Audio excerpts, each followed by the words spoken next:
lives in an area where they planted kudzu just to keep the washing down in their neighborhood. And now it's like fighting fire ants.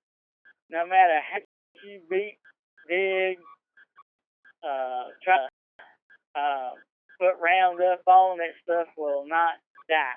And she's actually started complaining to the contractor that planted this particular area, and which in a way it needed something, and to keep the erosion down.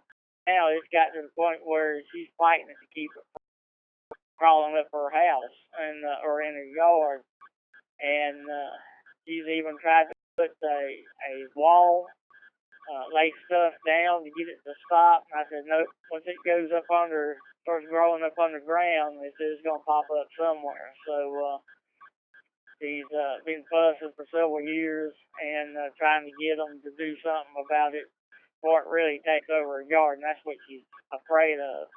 And she's did have a nice yard. I haven't seen it lately, so she said that something had to be done a couple of years ago, and I'm pretty sure that she's probably still fighting the contractor. N6HKH. Radio station, come on in. Hey guys, N6HKH. We're going to start the Thursday night D-Star Roundtable here on XRF002 Alpha and the constellation of X reflectors. It sounds like you jumped over here on one of the reflectors, and while I appreciate your participation in the constellation, I'd appreciate it if you would sign and let us get started with the net. Yeah, HKH. Copy that. A4VUK Charlotte, clearing the net so that you guys can proceed. Wes, let's turn it off. KG4YPE, KA4VUK. Okay, well, I'm sorry about that, Dylan, and I didn't realize that. It's actually been the first time I've been D-Star in ages. Catch you later, Mike. KA4VUK, KG4YPE, standing by. Gentlemen, thank you. Well, hang in there and listen to the net. Maybe there's something that'll be of interest to you. But it's now 7:03 in Southern California, and time for the Thursday D-Star Roundtable for June 15, 2017. This is Mike in N6HKH, your net control. This roundtable is held every Thursday at 7 p.m. at 0200 UTC on XRF002A and a constellation of X reflectors, including XRF310 Alpha, XRF555, and our multi-call reflector X212 Alpha. This is a technical net dedicated to D-Star and open digital systems. It is a group effort. So to join a discussion, start a topic, or ask a question, please up when I call for stations. But remember, quick key or tailgate. That's never good in any digital mode and is especially bad in D-Star. I will pause regularly to let you key up, and I ask that participating stations do the same. Now, we don't take formal checking or do a roll call to give us more time to talk D-Star and digital stuff, but you're welcome to key up if you'd like, especially if things are slow, and give us an update on your D-Star station, and that way you can say something on the net if something that, or if a topic we've been discussing hasn't been of particular interest, or you have nothing to add to it, although it doesn't take much to add to a discussion. We want to hear your thoughts on these topics that we have planned and on topics that we hope you might have planned for us. Net control is online at roundtable.tech. That's ROUNDTABLE.tech, TECH. Just type that in the address field of your favorite browser, and that will take you to our D-Star Roundtable forum, which has a real-time chat called the Shoutbox. And on the landing page, if you scroll down to the bottom, you'll see there's already 3 posts. That's the chat feature that we use, and you can use it to contact me as well as to post information relevant to the topic at hand, especially links and quick notes. If you would like everybody to go to a particular website or take a look at a document that's on the internet, we'll greatly appreciate it if you would add that to the Shoutbox so that we can all go to the same place either now and for those listening on a recorded version of this net later on, the Shoutbox will be available to them as well, and they can also enjoy taking a look at your website or document or whatever URL. So, if you like, you can actually create a link to a URL or DNS in the Shoutbox by looking at the tools that are part of the text entry box. Again, it's roundtable, all one word, .tech, T-E-C-H. At the close of the roundtable, the Shoutbox from tonight is moved to the Shoutbox history above the general roundtable discussion board. Podcast listeners get the Shoutbox downloaded automatically. First up on the roundtable is 60 seconds of D-Star Basics. And on 60 seconds of D-Star Basics, this is going to be a shocker. We're actually going to do this within 60 seconds. I don't know how that could possibly have happened because usually it runs on, but this is it.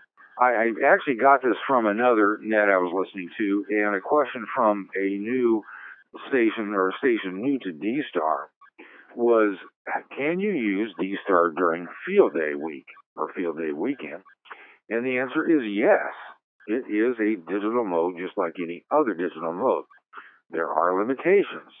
You cannot use a repeater, but you can use the GMSK FM modulation, or you can use the sideband modulation, if you like, and talk on any of the approved bands and frequencies.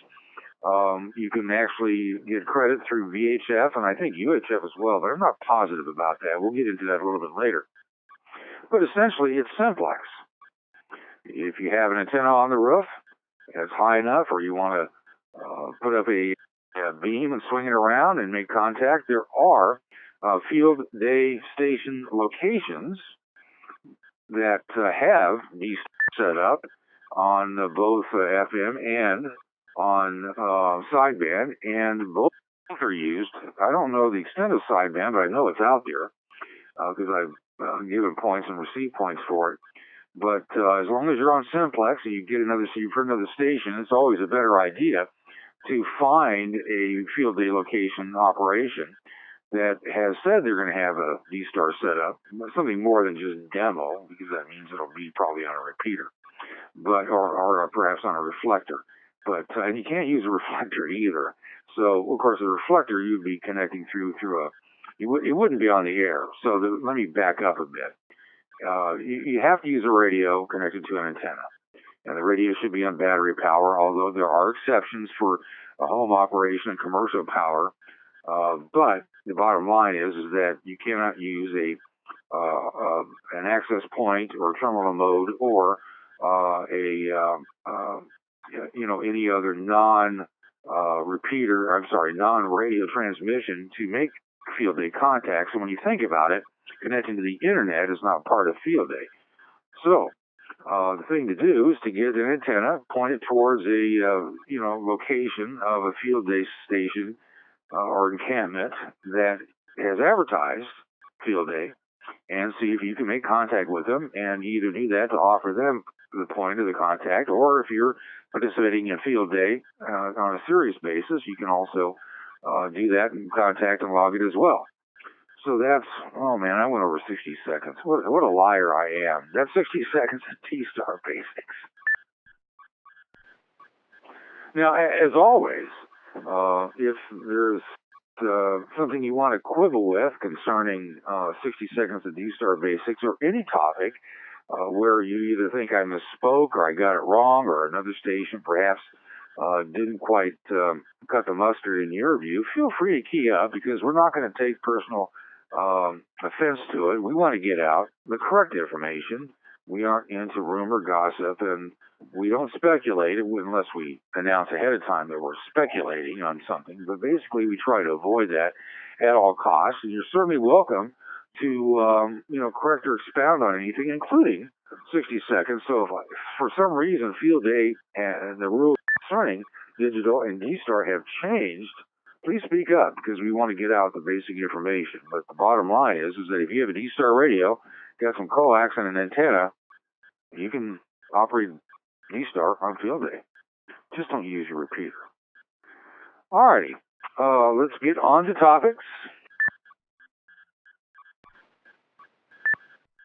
ZL2R. And ZL2RO is keyed up. We'll take you first before we start getting into topics. ZL2RO, welcome. Go ahead. Yeah, good afternoon. Mike here, ZL2RO here. I just wanted to quickly put on there, XRF 6626 is operational as an XRF reflector now. Just for anyone's information, over.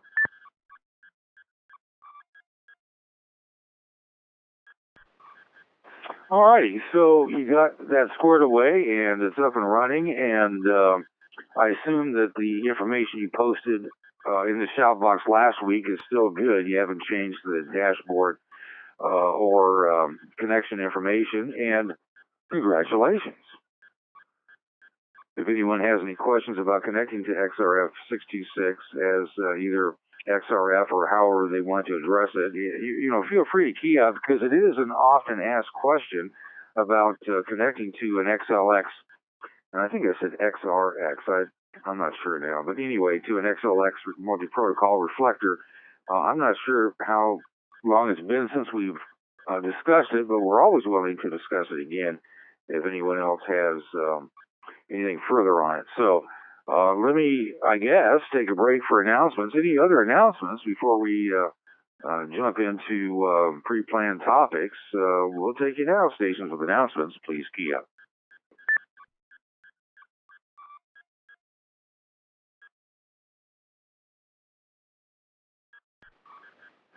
All right, hearing none.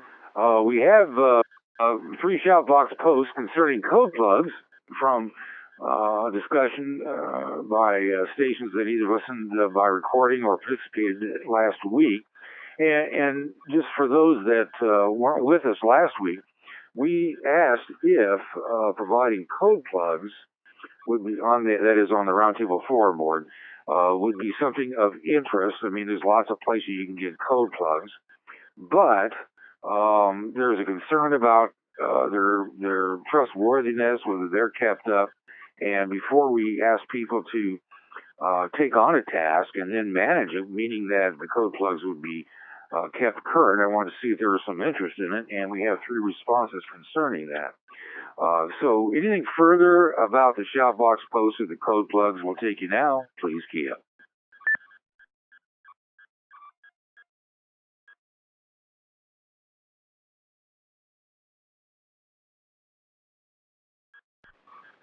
Alrighty, nothing seen or heard, so we'll take that under submission and see where we go with it. We'll, as one of the posts suggests, there's always people out there with code plugs, and they don't change a lot. It just depends upon the digital mode at issue. It seems that DMR is constantly changing its frequencies and other parameters, and D-Star usually doesn't. All that happens is we add reflectors, and then of course the code plug. If if you have one for the radio, if you download it, you'd want to keep that current.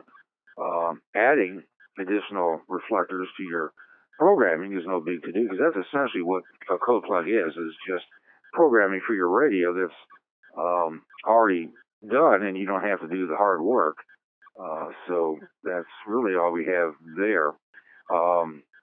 Also, we had a post from on June 11th in the current discussions folder And, you know, this doggone thing didn't print, it's from NAQQ. I don't know why it didn't bother printing the QQ part of the call sign from Brad.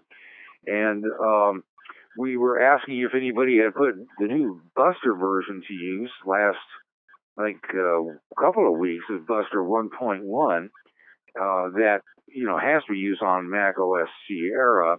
Didn't get any bites. Nobody wanted to key up.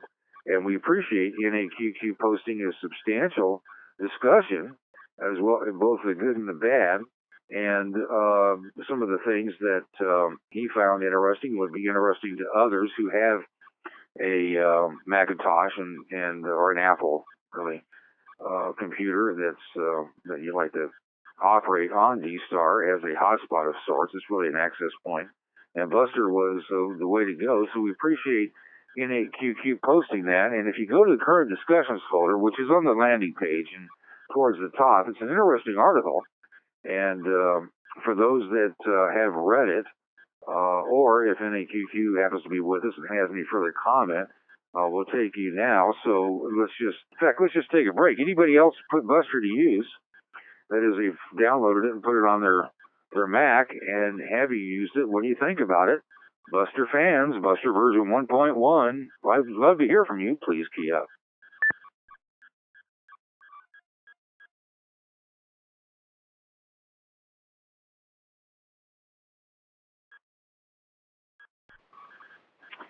Well, didn't get any bites on that, so I'd recommend that you go over to the current discussions folder and take a peek at, or well, don't peek at it, read it, print it, download it, however you want to do that from NAQQ. He spent some time on it, and it's worthy of your read. Please feel free to do so, and we'll entertain discussion on that if there is any for tonight or down the line. I was looking for other posts that are new since last week, and I don't see any.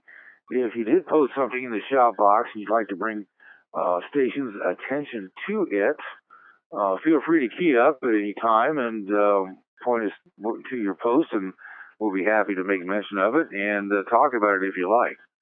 At this point, barring further posts, let's see if there's any follow-up to our discussions from last week. We went through actually 15 topics, didn't get a lot of responses to many, or not most of them. It just was one of those nights. But for those that perhaps listen to the roundtable later and are with us tonight, we'll take any follow-up discussions or corrections if there's something new that you've learned about one of our topics from last Thursday and would like to update what you heard or what you said if you presented it last Thursday. Let's take you now. Please key up.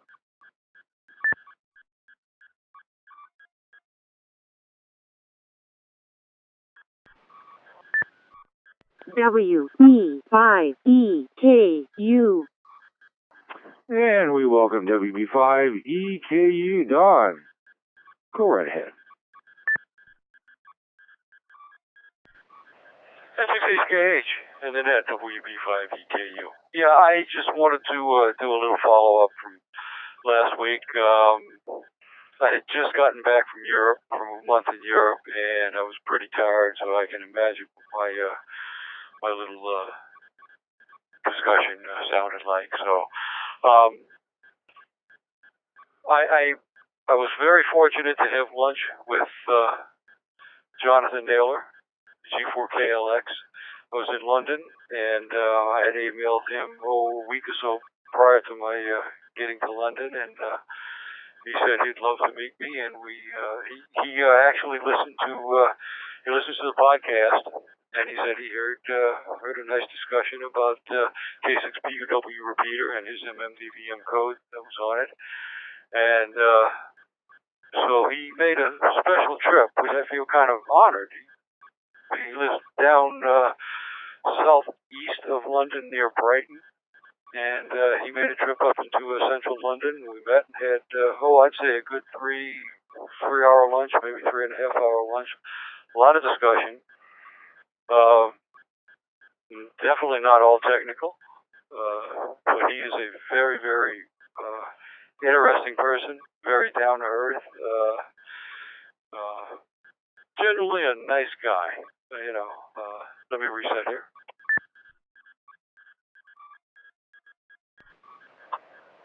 We did talk about IRCDDB, MMDVM, and TMR Gateway, which is his newest thing, and some of the discussions are that basically he's very glad to see that there are quite a few other people now maintaining the code or working with him on the code, and he's happy about that because he's kind of backing off. He feels after his DMR Gateway project that really right now there's nothing on the horizon that he wants to do with it. He's going to sit back and watch what happens with the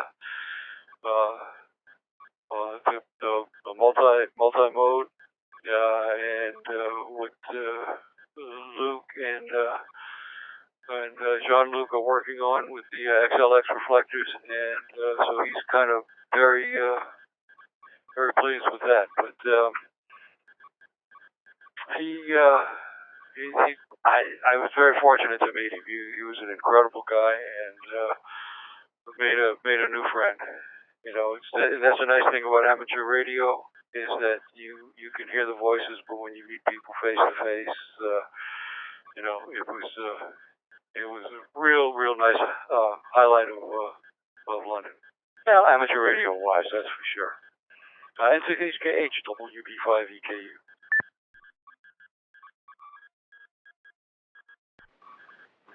Yeah, it sounds like it, Don, and we appreciate you coming back. We did get your report last week. You were very tired, but, it wasn't as if you just drifted off into sleep while transmitting, and we appreciate you coming back. What a great trip, and being able to meet someone like Jonathan Naylor and, do amateur radio in some form.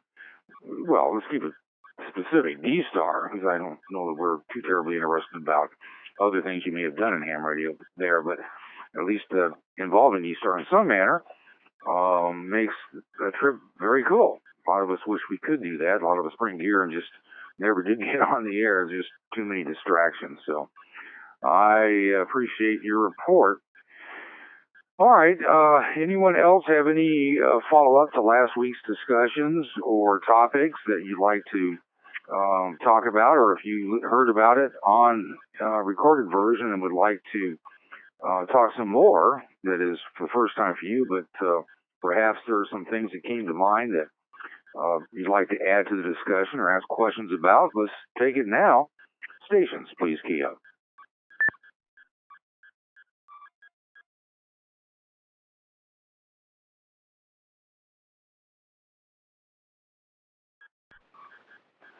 Alrighty, didn't get any response there, and that seems to be pretty much how things are.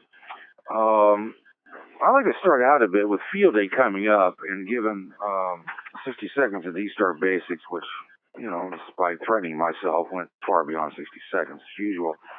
And to talk a little bit about D-Star and Field Day. And now, if you have another digital mode that you normally would use on a hotspot or use to connect or to talk on a repeater that's connected to a reflector, and you're going to put that also to use during Field Day in accordance with Field Day rules. That is, you're actually using it to make a contact, we'll entertain that, and I have never heard of anybody using a mode other than D-Star of the, open digital mode systems to make Field Day contacts. All, we want to hear about it, but still, I would like to know, and I think all of us, it would be fun to find out, if you have plans at your Field Day station, that is your camp, your location, or if you're operating from home, you're not a multi-operator situation, although most of the D-Star operations involve a typical Field Day multi-operator, multi-station assembly. I don't know of too many that just run up to the mountaintop with the D-Star radio to talk, but that doesn't mean it can't happen. So I like to hear, and all of us really would like to hear, what plans you have to utilize D-Star in accordance with the ARRL D-Star rules on Field Day. Stations, please key up.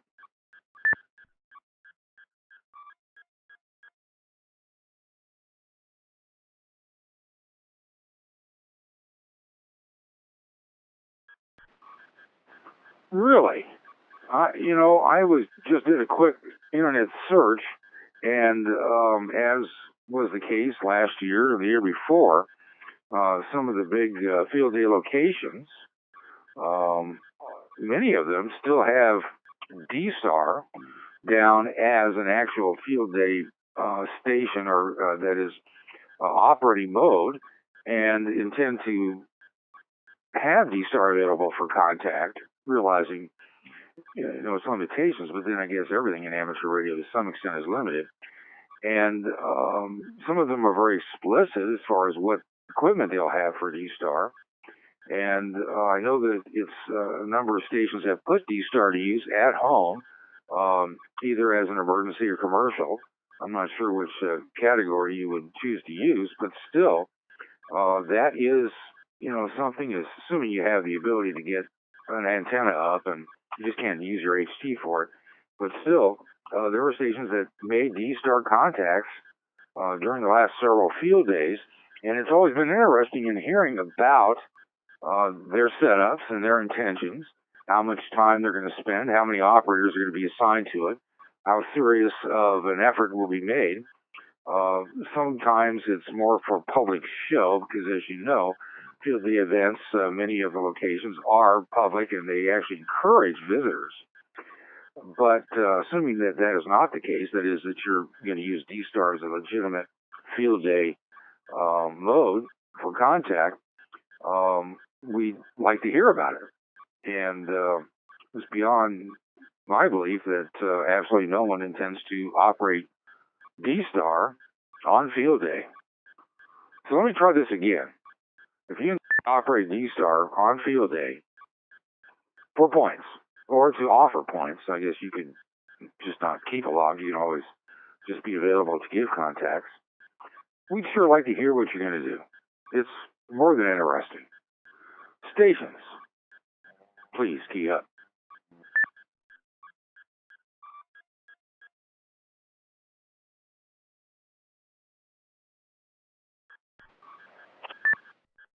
WB5EKU.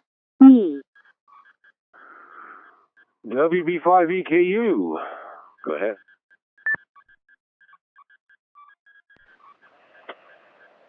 6H gauge, WB5EKU. Okay, well, so nobody else is jumping in. So, it's been many years since I actually operated field day. And just listening to you tonight, I might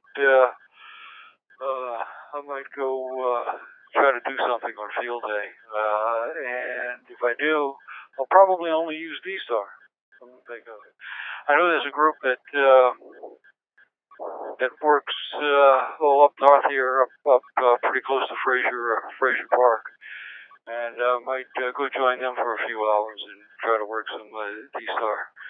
I've got a little UHF Yankee and see what I can hit, both down in the basin and maybe up in the San Joaquin. I might give that a try. If I do, I will report it after field day. WB5EKU Granada Hills.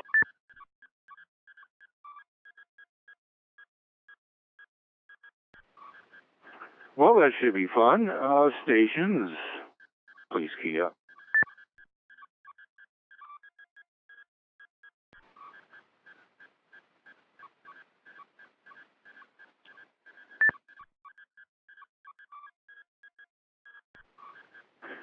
We welcome KD9HOK.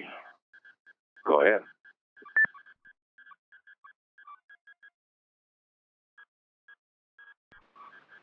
Thank you, Mike. This is KD9HOK. First name here is Greg, and I am talking to you through the NS9RC repeater located in Chicago, Illinois. I'm in Newham, so I have yet to make a single contact on the HF bands. But however, I do hold the license for it. I am a general class ham. So I do look forward to field day. I will be joining my local club, the Hamfesters, located in Oak Forest, Illinois. And I will be joining them and hopefully making some of my first contacts on the HF bands. So I do look forward to that, and nothing further from KD9HOK. Back to you, Mike, at Net Control.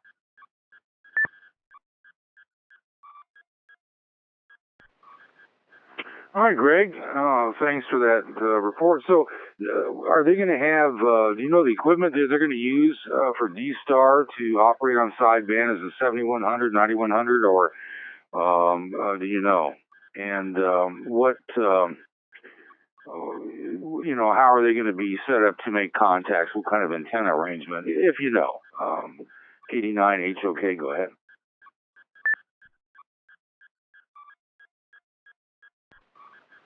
Well, Mike, I'm not really sure. Like I said, I'm I'm a new ham, so this will be my first time attending field day.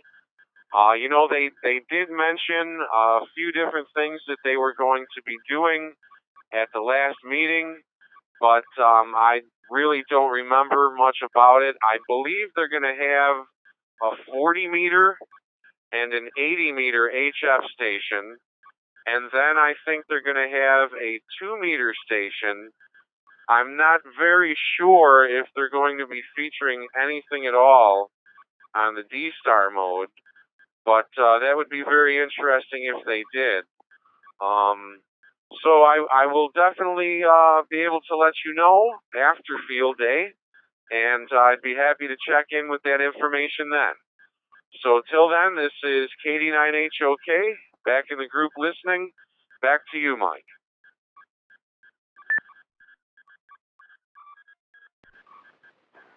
Thank you, Greg. Stations, please key up.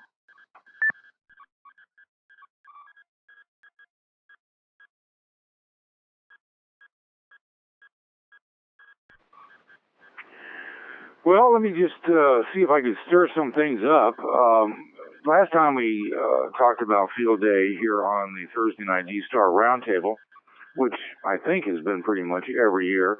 And over the years, let's put it this way, there are stations with some clever arrangements. Now, the antenna means everything. And a couple of stations use the M squared 23 centimeter 22 element antennas with power dividers and a UHF. What it was is a UHF phasing kit that they purchased from MT Squared, and with that and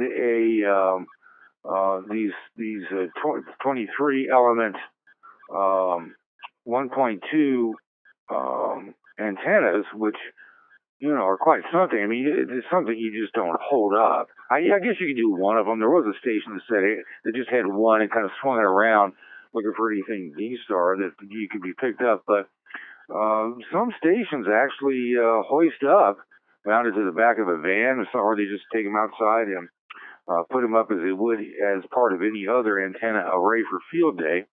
And using these,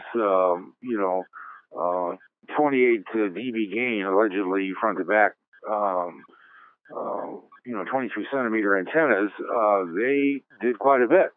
And with the phasing kits, I mean, that's a lot of power. And they hooked up ID1s.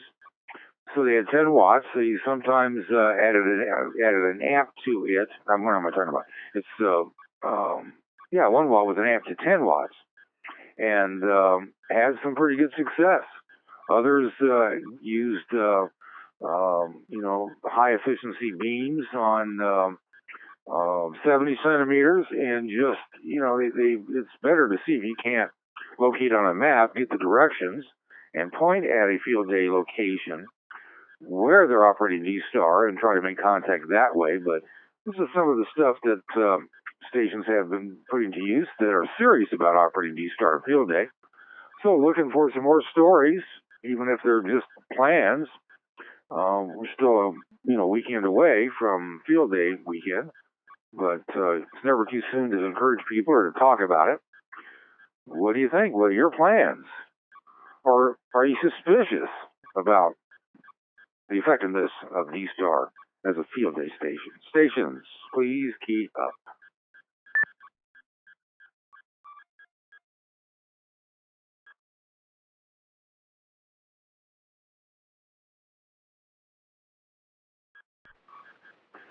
Well, nothing sooner heard, so maybe what we need to do is just get after the fact reports, and we certainly can do that. So, if you have, if you're checking around to see maybe what your local Field Day group or your local radio, whatever participation of Field Day you're gonna, whatever you volunteer for, if you haven't thought about finding out if they're operating D-Star, you can do so and let us know. We'll be talking about it also next week.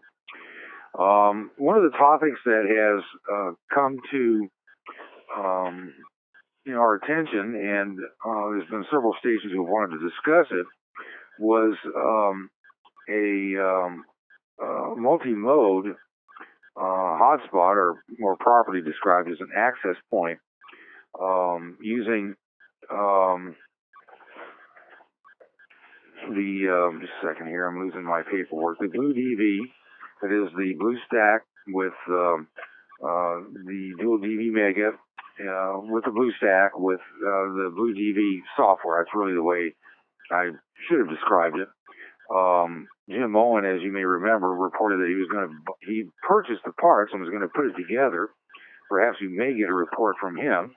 And we've had other stations that have shown interest in either putting that particular hotspot together, or who have in fact doing it, or have in fact done it.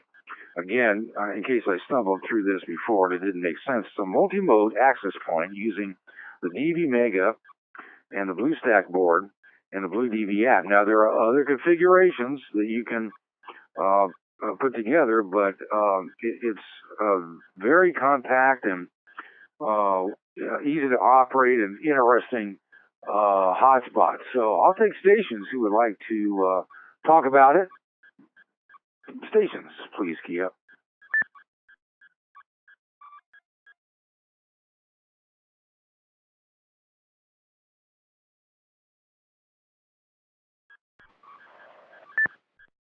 WB5E. WB5EKU. Thanks for holding up your hand. Go ahead.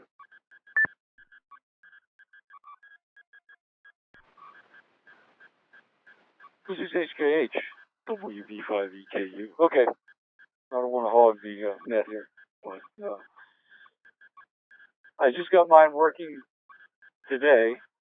I had the parts for the BlueStack before I left on my trip, but I did not have time to put it together. So I did get it actually operational today. I've had QSOs with K6JM with his.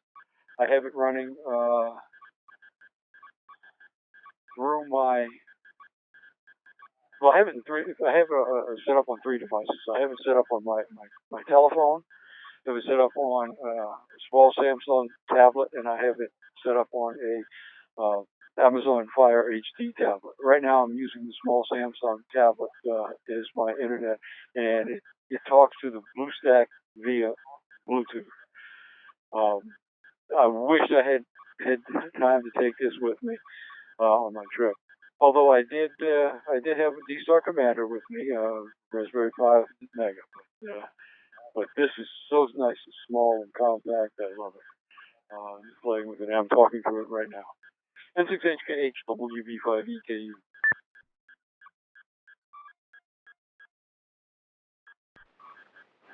Well, congratulations, Don, and thanks for that. So we're looking for a station or stations that maybe can describe it in specifics. That is, what do you not use as you would normally to, well, let's not put it that way.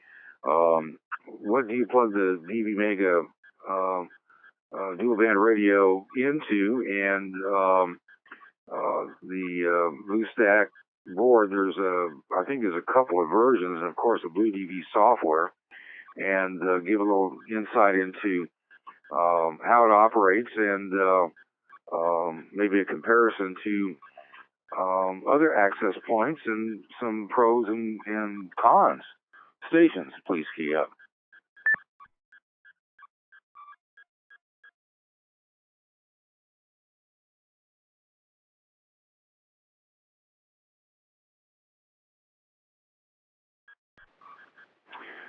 All right, didn't get anything. K6JM had posted in the shout box last Thursday. You can go to the shout box history and find his entry. Or, wait a minute, it could be in the current discussions folder before I say too many bad things. Let's see, it's not there. I think it was in the maybe general discussions. This is, excuse me while I run through this, but it is, it's in the, the general discussions folder. And from June 6th, K6JM posted information about it, but more specifically, he wrote up a basic information posted on his blog with a link that you can click on, and all you got to do is just on the Roundtable forum board, which you can access at Roundtable, all one word, .pech. Just put that in your address field, it'll take you right there. Find the general discussions folder on the first page, click on it, and the first entry, oddly from June 6th, is K6JM's post, and there you'll see a link to a discussion he had along with photos, so you can take a look at it. For those that, just real quickly, you're substituting the Raspberry Pi, as most of you should know, whether you have the DV Mega or not. It's usually connected to a Raspberry Pi, and to make it a dual band radio board. But instead of plugging it into a Pi and then running your programs, your digital voice multimedia programs there, you instead plug it into this BlueStack, which is from Congatronics, and that is a board, and that provides, as WB5EKU described, Bluetooth communications with a computer, or I think, and I'll stand corrected on this, but I think you can also run it on an Android or maybe even an iPhone iOS app, but I'm not certain. But this Blue DV software, and in fact, actually, I'm just looking over my notes. It can be run on a smartphone or a tablet, and so far it's worked like a champ. It's just another way of accessing D-Star in an interesting and intriguing way. So with that having been said, anyone else have one of these contraptions and would like to tell us how great it is, or if they made a shopping error in buying it? I can't believe that would be the case. It works. It's all great stuff. It's just, and it's super tiny. And plus it's Bluetooth. How cool. Stations, please keep up.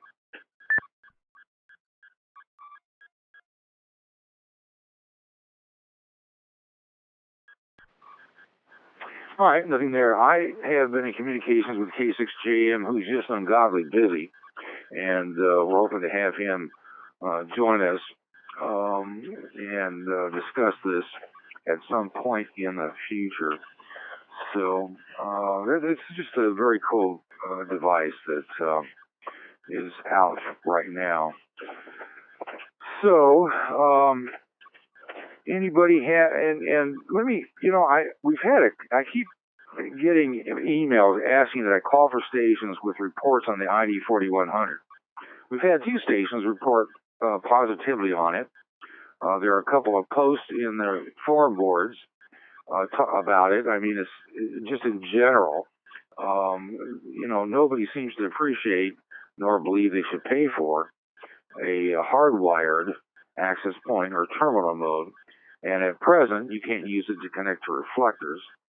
But in the future, maybe that'll happen.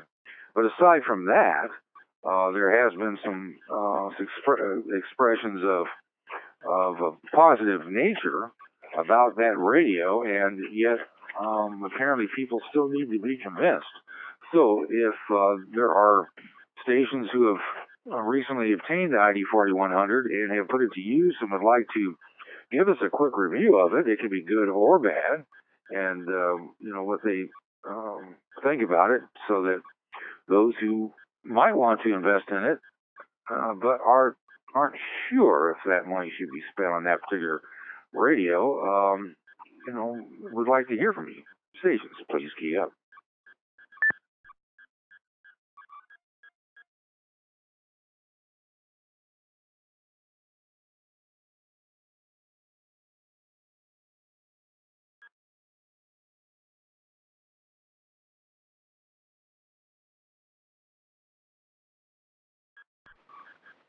Well, didn't seem to get anything out of that, and I don't know. Maybe I should just stop asking you about it. I think I'm gonna probably reply to these guys that send emails. I'm not that mean, but suggesting that nobody seems to have one. The few that do think it's okay, but otherwise stop asking.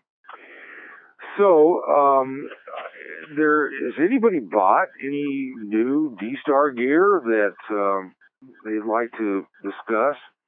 I feel sometimes I leave out some new things, be it a radio or a device, or maybe while you're traveling abroad, you found in Japan or someplace a D-Star radio that perhaps isn't certified for U.S. operation or isn't certified by the FCC, but nevertheless, you brought it home, and just because it was D-Star, and assuming that you can modify it to operate in the U.S. bands or expand it beyond just the Japanese band use of D-Star. So I'm just dribbling here a bit, looking for some help with D-Star equipment.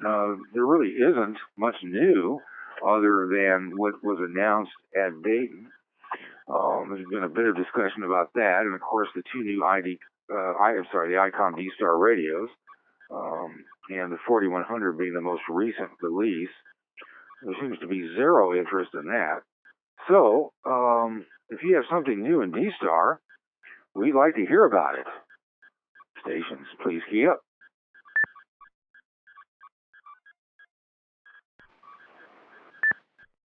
K6JM. K6JM. Jim, I was trolling for you. Thank you for keying up. Welcome. Go ahead.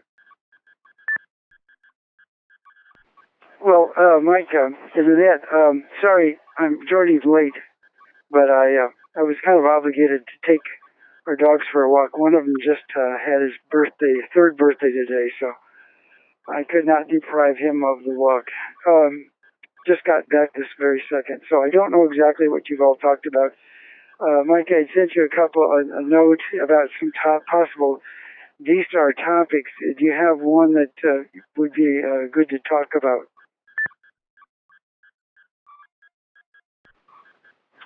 Sure. We just got done with one station, Don WB5EKU, discussing that he just got his the DV Mega BlueStack Blue DV app access point up and running, and we were looking for some further explanation. I did point out your post in the General Discussions folder with a link to your blog article about the multi-mode DV access point, and I have your emails, but I don't think we've actually had you on the air to talk about it. And other than you did mention that you bought the parts at Dayton, we did hear that you brought them home, but you didn't have it up and operating. So if you'd like to follow up on that, that would be something great. K6JM, go ahead. Okay, yeah, the DV Mega is not a new phenomenon in D-Star. I guess it's been out for, 3 years. I bought the original board, which, he has several versions. I bought a dual band radio board that does not have a microprocessor on it. So you have to plug that into an Arduino to run the firmware. And then, so the board I bought is called an Arduino Shield. And then you plug that into the Arduino, and then the Arduino has a little USB cable. I use a little 6-inch cable to go from that to the Pi. And I run G4KLX, and like D-Star Commander is like the ideal image to use for a DV Mega D-Star setup, and it's wonderful. And most people are probably better off buying the instead of the Arduino Shield version, they were better off buying the Pi version. Just plug it into the Pi, and there you go. What's different is Huss Van Doren, the founder, the chief architect for DV Mega, has written a second set of firmware that does multi-mode. Let me take a break here. So you can load that into the Arduino or onto the Pi version, which does have a little microprocessor for firmware. And then you got to use different software on your Pi or however you do it. And I've been using DVM host on the Pi, which is a G4KLX multi-mode software. For D-Star, he ends up using the same stuff the rest of us use, which is IRC DDP Gateway, which is the thing that links to reflectors and things. But what's different about this little project I just did was I bought a little BlueStack board, and it's a Bluetooth board. And so instead of plugging your Pi DV Mega into a Pi, you plug it into a BlueStack board. And then it uses Bluetooth to communicate with your computer. It could be a Windows, Android, Linux. I used Android. Let me take one more break here. So I have this tiny little box. It's like 1.5 inches by 1.5 inches by 1.5 inches. And in it has this little BlueStack board, and plugged into it is the DV Mega Pi board, which is tiny, little antenna on it, and I put it in a little clear plastic box that they sell, plexiglass. And then so all I do is I use a little battery charger type battery. I have a little 10,000 milliamp hours battery. I use that to power the BlueStack DV Mega board, and then I just crank up, in my case, an Android phone, and I run this software called BlueDV.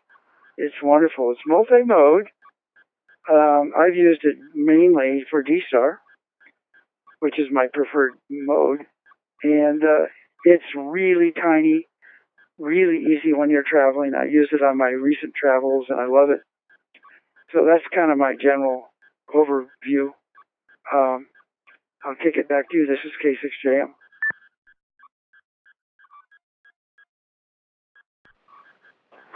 Jim, appreciate it.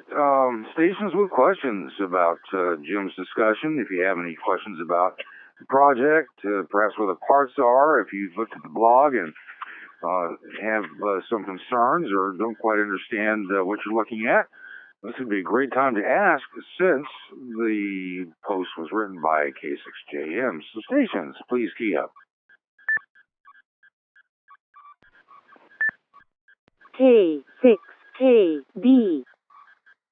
K6KD, go ahead. Okay, good evening, Mike and Annette. Just a real quick question for Jim. Does that configuration, the one that I guess does not use the Pi, or the ones that do use the Pi with SD cards, do they have a way to gracefully power down? The way D-Star Commander does, so you don't have to pull the power, and potentially corrupt the SD card. So let me just pass it right back over to Jim. Okay, on when using it in the mode you're talking about with a Pi, the question is, let's assume that I'm going to pretend in your question that you're talking about multi-mode version firmware, and then you got to have the multi-mode software, which is MMDVM host plus IRC DTP gateway and so forth. I'm using in that configuration, I'm using the K5 RAB.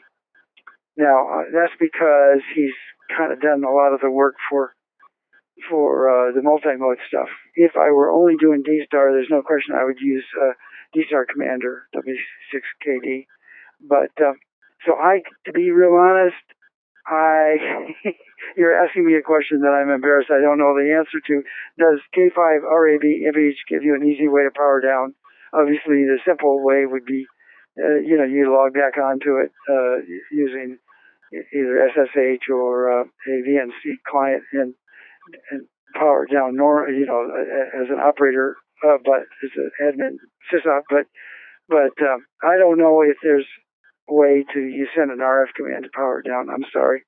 But I will say, when I use it in the other form where I plugged it into a BlueStack, there is no there's firmware on the BlueStack, but not much. And so what I do is when I'm done, I just unplug the BlueStack DV Mega from the battery. I just hard crash it because there's really not any operating system running on that thing.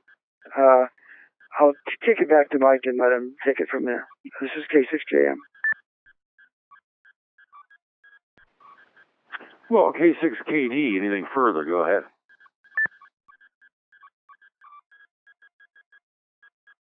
Yeah, I wasn't asking specifically about the KB5 RAB image because I am familiar with that, and I understand that does not have that RF shutdown. So I wasn't trying to get you to quiz you or anything. I just wasn't sure if that's what you were using on the you were talking about different configurations, and so I wasn't sure if when you were talking about that, you were talking about the KB5 RAB image specifically. So it sounds like with the other one, there's not an issue. So I use the KB5 RAB image, but I use that when I'm home, or when I can conveniently VNCN and do a graceful shutdown. So my solution for traveling would be, just as you say, for D-Star, using D-Star Commander with the RF shutdown. And when I want to use a multi-mode for traveling, then in that case, not D-Star particularly, and for me it's the OpenSpot. But it sounds like it's similar. You can just unplug it without worrying about it. Anyway, just wanted to clarify. I wasn't trying to trick you or anything. Back to Mike.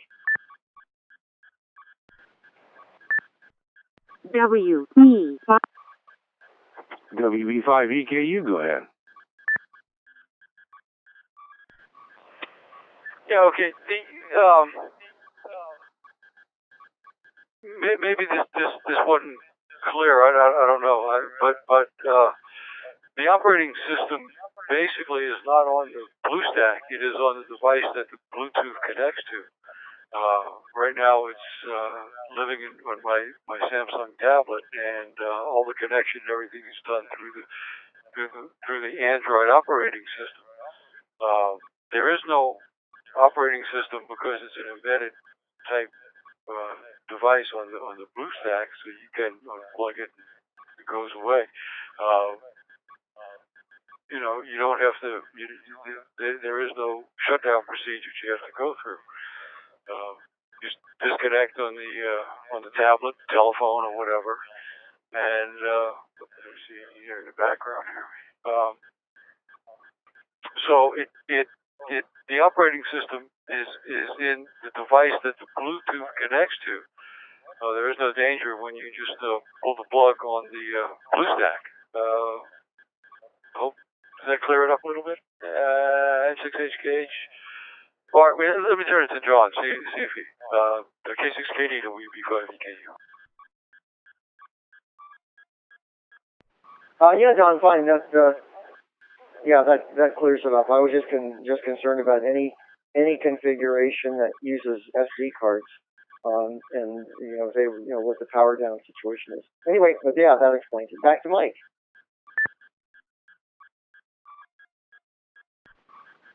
Alrighty, guys. This is HKH with the Thursday Night D-Star Roundtable. Questions about the multi-mode access point using the DV Mega BlueStack and BlueDV, or to any of the discussion from K6JM concerning that access point. We'll take you now. Please key up.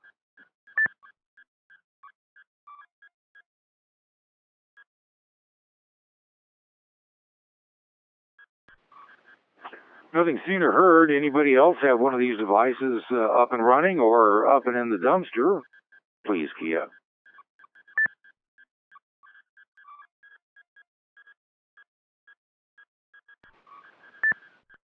K6. K6JM, go ahead.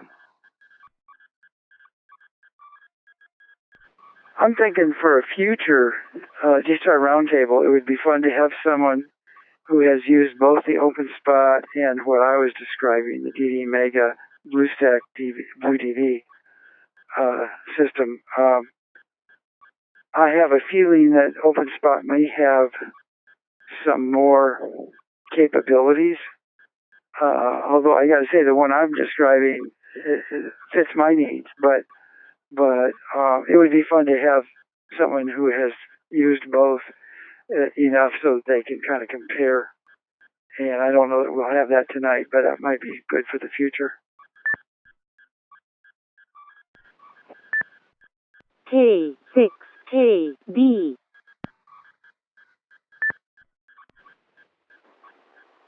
Well, an AB comparison would be cool. We've got K6KD and K4AXE. First to John, K6KD. Go ahead. Well, I haven't used the BlueStack at all, but with the OpenSpot, the one thing it does that the other multi-mode access points that I'm aware of don't do is cross mode between Fusion and DMR. And the thing I like about that in particular is, I know this is getting off the D-Star subject, I guess, but if you have a YSF Fusion, an open source Fusion reflector, and you're using the MMDVM, and then they give us incarnation, specifically the KB5REB image.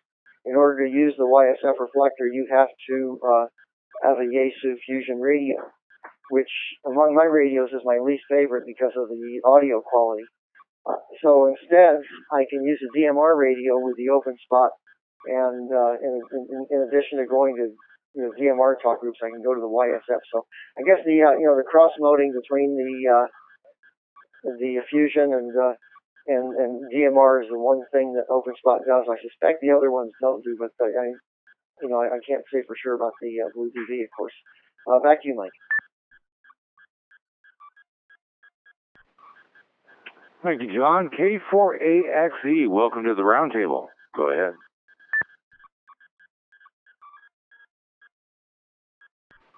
Good evening, everyone. This is K4AXE, Chris in Auburn, Alabama. And I'm talking on the OpenSpot right now, but I have the Android version of the DV Mega BlueStack combination and the iOS version of the same.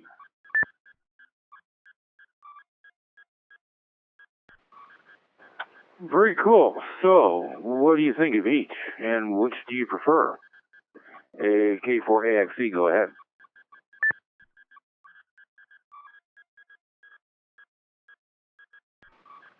Honestly, I actually prefer the OpenSpot. It's just a little more self-contained. The only thing I wish it had on it was either Bluetooth or Wi-Fi, but I did set up a Raspberry Pi today that will run APRS RX only through a SDR dongle, and also it's bridged the Wi-Fi to the Ethernet, so it'll run the OpenSpot using the Wi-Fi on the Pi. So I've kind of solved the Wi-Fi issue. The one thing I don't like about the DV Mega BlueStack is you either have to have, or the way I'm running it, an Android device or an iOS device to control it. And on the iOS device, it will run DMR in the background, but it won't run anything else. And Android, I don't believe it'll run anything out of that Blue DV program in the foreground. As soon as you switch over to another program, you lose your connection.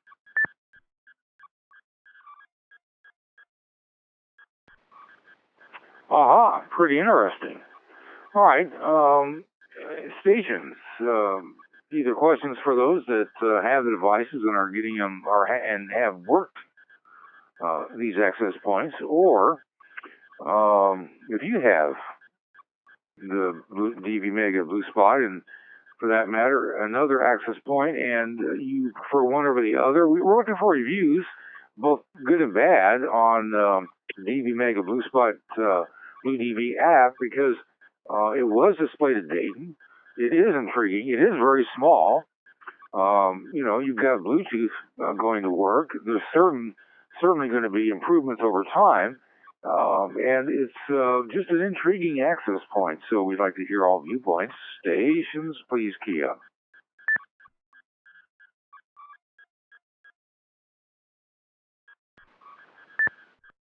K6JM.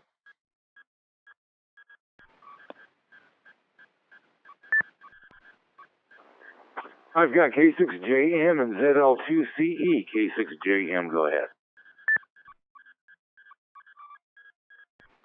Okay, well, I've learned a lot just in the last 4 minutes. John pointed out, I mean, I knew this, but I had forgotten that the OpenSpot does the transcoding, transmoding between DMR and Fusion. And, depending on who you are and what radios you have and things, that's a big deal, which certainly the DV Mega doesn't do. And then the most recent comments pointed out that, the OpenSpot doesn't need another computer. It's kind of self-contained. And again, depending on who you are and your situation, that might be a big deal. So those are both pluses on the OpenSpot side. And I'm glad that got pointed out.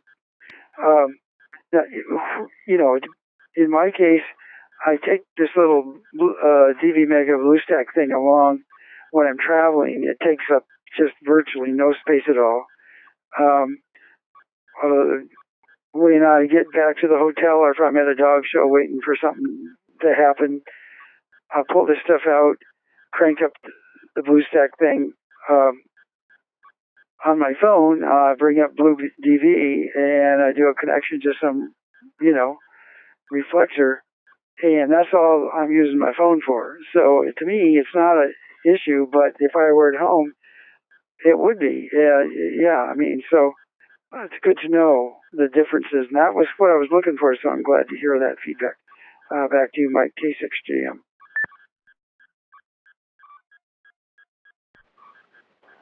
Thank you. ZL2CE, welcome to the roundtable. Go ahead.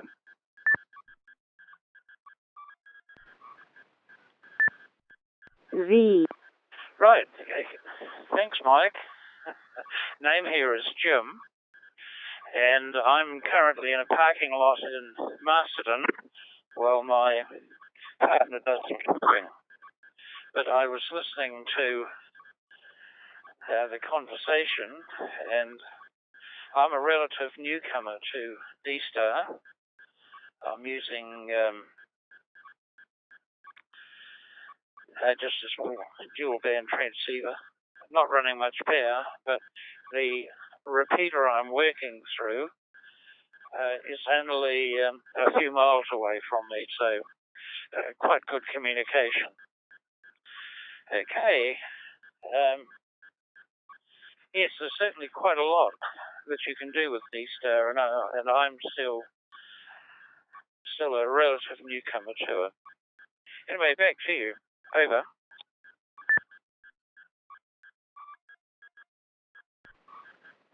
Well, Jim, thanks for joining us. We appreciate the new station. So I take it you're on a radio talking to a repeater with a gateway. Do you have a hotspot or access point? Have you thought about one yet? ZL2CE, go ahead.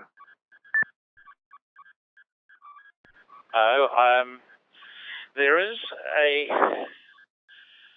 a repeater to the link.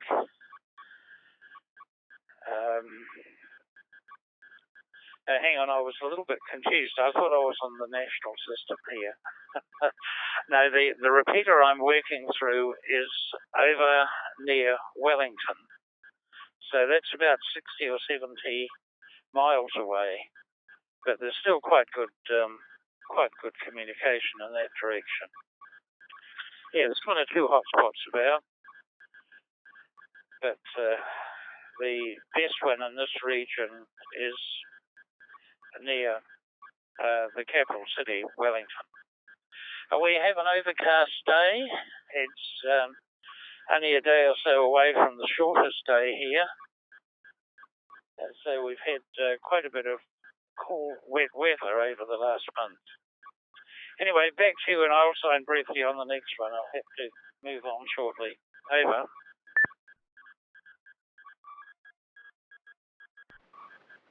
No problem. Thanks for joining us. All right, stations, please key up.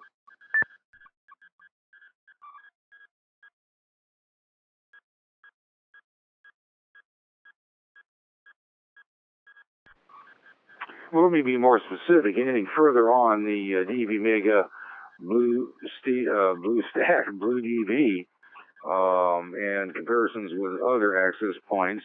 Anything further there, or any questions for the stations that have that device and have put it to use before you invest in it yourself, please key up.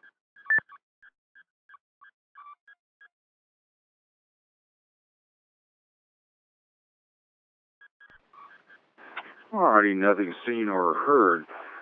It is, we have to keep in mind, and I think K6JM pointed this out perhaps last week, that the same DV Mega that normally is connected to a Raspberry Pi can, of course, be plugged into a Raspberry Pi and then loaded with the MMVVM host software that G4KLX has, and we've talked about that, and then use it as a more traditional multi-mode access point device. So it's not like the DV Mega with the BlueStack board is just junk if you don't like the Bluetooth arrangement, but it certainly can be set up as an access point, and actually that was its primary use, frankly, before the BlueStack came along, and there are images you can load to it to put it to MMVVM use.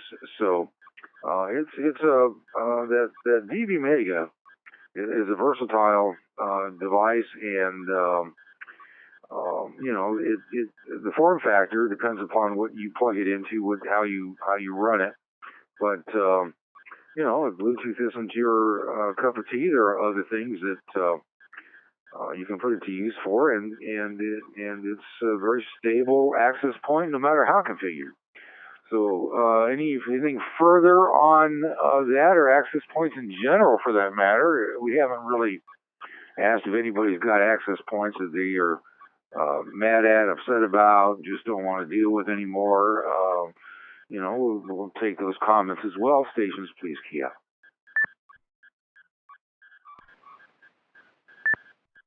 N6MUD. And we say hello to N6MUD. Appreciate you being with us. Go ahead. Hey, good evening, Mike and Annette, N6MUD. I just resurrected my DV repeater board that basically has been out of commission for the past 2 or 3 years. I had a bad power supply. I couldn't really figure it out until I actually replaced the power supply on it. Anyway, so I'm looking at it here, and it's the first generation basically software on the DV repeater board. And I'm running a image from J6KD from, I think, back in 2012. But anyway, the fact that it's working is amazing me, but more importantly, I'm wondering, what do I need to do to get the DV repeater board to run on MMDVM? Is it possible? Do I have to upgrade the firmware? Does anyone know? You know, I kind of enjoy running this, 25 watts, being able to drive around town, walk my dogs, and listen to the net like old times. So I'm kind of digging this. Whereas before I had to load up, tether to my phone, my Raspberry Pi to my phone, and when I'm walking around on that, it's just a lot, get my battery out. It's just a big hassle to walk the dogs and listen to the round table. Now I can just take my handheld and take my Bluetooth headset and enjoy the net. And I'm kind of curious if anyone out there knows if MMDVM is compatible with the DV repeater board. Now back to you, Mike. Great net.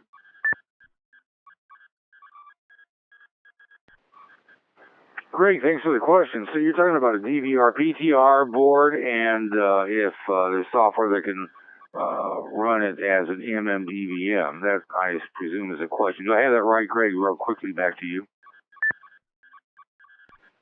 Roger that, exactly. That's exactly what I'm asking, Mike. Back to you. Station's able to help. That is with an answer. Please key up.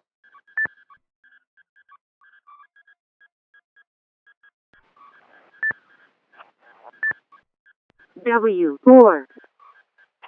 I have K6JM and W4GMI. First to Jim, K6JM. Go ahead. Okay, boy, if it's possible, I'm unaware of it, and I have looked into it a little bit, but, the people who did the DV repeater then moved on and became the DV4 team, and they created the DV4 Mini, and they are doing a lot of that multi-mode stuff now, but I don't know that they ever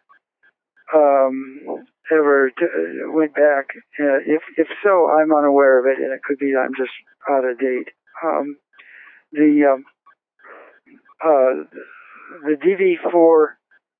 The DV repeater original, which now people refer to as version 1, was dropped by the original DV4 team, DV repeater team, but picked up by Bruce Givens in Canada, and he sold it in conjunction with Jan Alta, who designed the original, the one you have, I think. And so the reason why that's an interesting connection is that Bruce is now working with KI6ZUM, selling MMDVM boards, and they're not real expensive. So you might consider getting a MMDVM board from Bruce, who no longer sells the DV repeater board, but there is a little bit of a connection there. I'm sorry to make it so complicated, but you might consider that. The MMDVM stuff is not so easy to get going. Once you do, it works, but it takes some Linux skill. I'll kick it back to Mike. This is K6JM. Appreciate your help on that, Jim. Next to Dave, W4GMI. Go ahead. Okay, I believe he was asking if the MMDVM would work with the DV repeater board version 1. No, it will not. They're two different boards. And like the last gentleman alluded to, they dropped the DV repeater board version 1 and went with the MMDVM. So you would have to go out and buy a whole new board and configure it with an Arduino as well as a Raspberry Pi. A little bit more complicated to get going than the DV repeater board version 1. But I will say this, if you want to get rid of that repeater board, I'll be glad to take it off your hands and buy it from you. Because I am looking for more, because they're one of the most stable boards I've ever used for a repeater. Back to you, Mike, W4GMI. Well, I'll tell you, you and other stations have asked, in fact, there's usually postings in the QRZ seeking those boards because they work well, and most stations just don't get rid of them, or at least can't keep the one. And you know, part of this comes from sometimes a misunderstanding of multi-mode, and that is MMDVM. MMDVM is a board or a device, and then on which you load MMDVM, and then you have to put in an operating system image on top of that. So there's various kinds of MMDVM boards, but I have yet to hear of anyone utilizing DVR-PTR as a multi-mode device based upon the MMDVM concept. But I'll stand corrected. We have two stations that are thumbs down. Let's see if there's anybody that believes it to be different. Maybe there's something out there we haven't seen or heard of. Stations, please key up.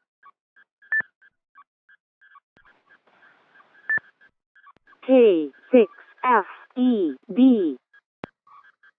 K6FED. Go ahead. Hi, N6HKH in the group. Good evening, Mike, and the rest of the net. A piece of software you might want to consider looking at is called Pi-Star. And that one uses the DV repeater board version 1, 2, and 3, as well as the DVAP and the Raspberry Pis with the DV Mega, and it works on the MMDVM concept. So it does do all the modes. So again, that's Pi-Star. And I'm looking at it right now, and it does have the option to select a DV repeater board.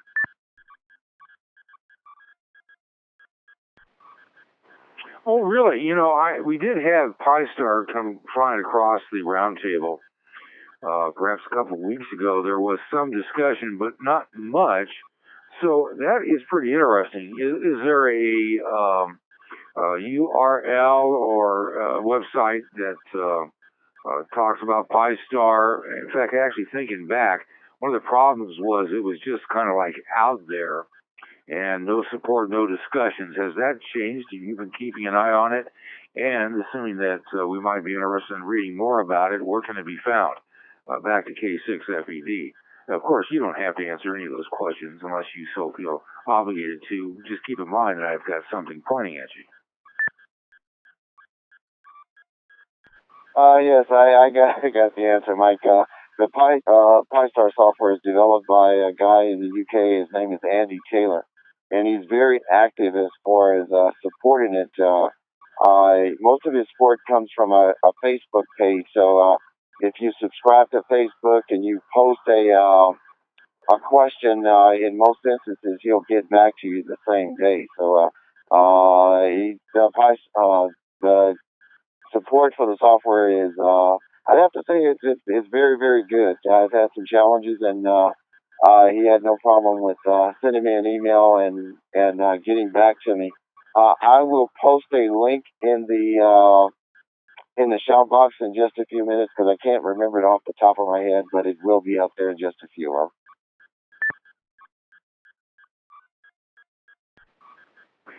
Got it. I would hate to think we'd have to chase down a station on Facebook to get to the software, but you know, you've answered that, and we will greatly appreciate you putting that on the shout box so that those interested in Pi-Star can download that from the link, and at least if there's a owner's manual or installation document attached, they can see if it would work for them. All right, anyone else with an answer for the DVR-PTR, putting it into multi-mode operation of not explicitly MMDVM, or comments on Pi-Star? If you put Pi-Star to work and have the good and the bad and the ugly about it, we'd like to hear from you as well. Stations, please key up.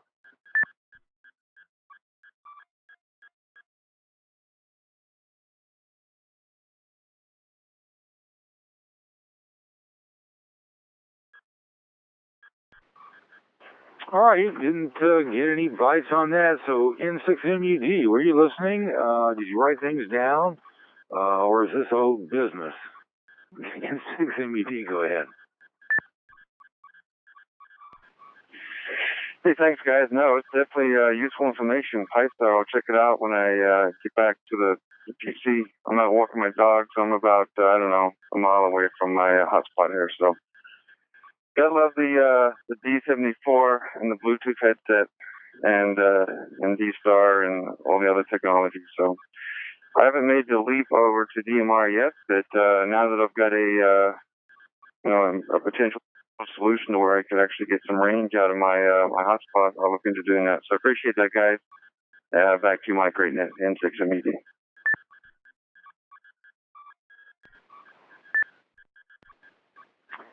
All right, Greg, thanks for joining us. K6JM, go ahead. Just have to go off topic, and I'd like to ask Craig what kind of dogs you have.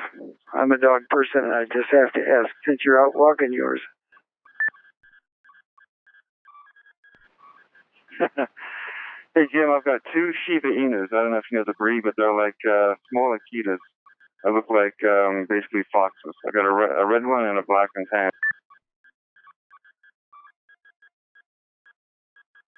Okay, thanks. I'll let Mike take over again, but thanks. Yeah, I go to dog shows just about every weekend, and I see Shiba Inus all the time. So that's wonderful. Anyway, back to you, Mike. Sorry for the interruption. No, it's no interruption at all. I have no problem in quick discussions of side hobbies, and dogs are as good as any. People, it's not like that's a subject that people detest. All right, thanks, guys. Anything further on DVR, PTR, PyStar, access points, questions about one that you bounced off the concrete into the dumpster that maybe you have second thoughts about? Please key up.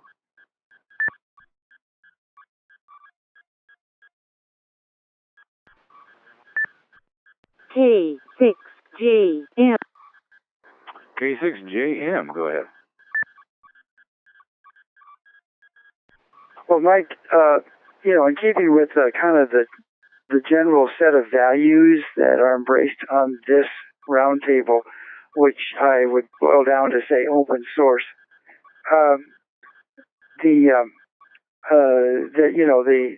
MMDVM concept of the board is a quote open source quote board. Jonathan kind of laid out the ideas, and KI6ZOM ran from there, and other people's have, and so there are various boards out there now that work with the MMDVM firmware and MMDVM host software. A new one was just announced, I think, today, called MMDVM modem. It's called the STM32-DVM. And Scott N3XCC and Steve N4AIRS apparently designed this, and they have a processor, a fast processor on the board, so you don't have an Arduino, you have the processor right on the board to run the firmware, and looks kind of interesting, roughly $80. But if you want to get a bunch of other stuff, the price will go up. But I just thought, I don't know that we want to talk about it other than just people being aware that this is a kind of an active area.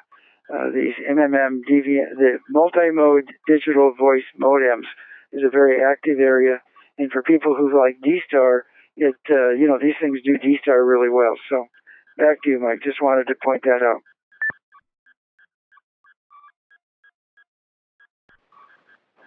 Well, I'm glad you did. We certainly can talk about them. We, have for some time now acknowledged that there are devices that, frankly, cater to the DMR market that can easily and do access D-Star. There are stations that listen to and participate in this net using such devices, none the least of which would be some of them we talked about tonight, and most recently the OpenSpot, DB4 Mini users with working ones that have the latest software that doesn't flake out, connect to the roundtable. And there are other devices out there. So it's no problem. We just try to stick with devices that have the capability of connecting to D-Star. And you know, it's not a problem talking about them, especially if they're an open digital system. That's not the same as the things that we detested arising out of DMR and Fusion and other non-D-Star digital modes, which for a long time, and for some still are, closed systems, closed source software, and that we try to avoid. But I'd like to take the STM32 just a bit further. I did get your email on it, but I'm not sure if I understand what this means by, what you meant by an all-in-one digital modem solution. What makes it different than the OpenSpot, if anything? I realize that you may not have one, but in just your investigation into it, and I did hear it has an onboard microcomputer, etc., so you don't have to have a separate Arduino, but what makes this unique, if you know, Jim? K6JM, go ahead. It has this is K6JM, that has a pretty fast microprocessor on board, which is, you know, similar to the microprocessor on an Arduino microcontroller. And so it plays, you know, some memory, and so you load the firmware into that. And other than that,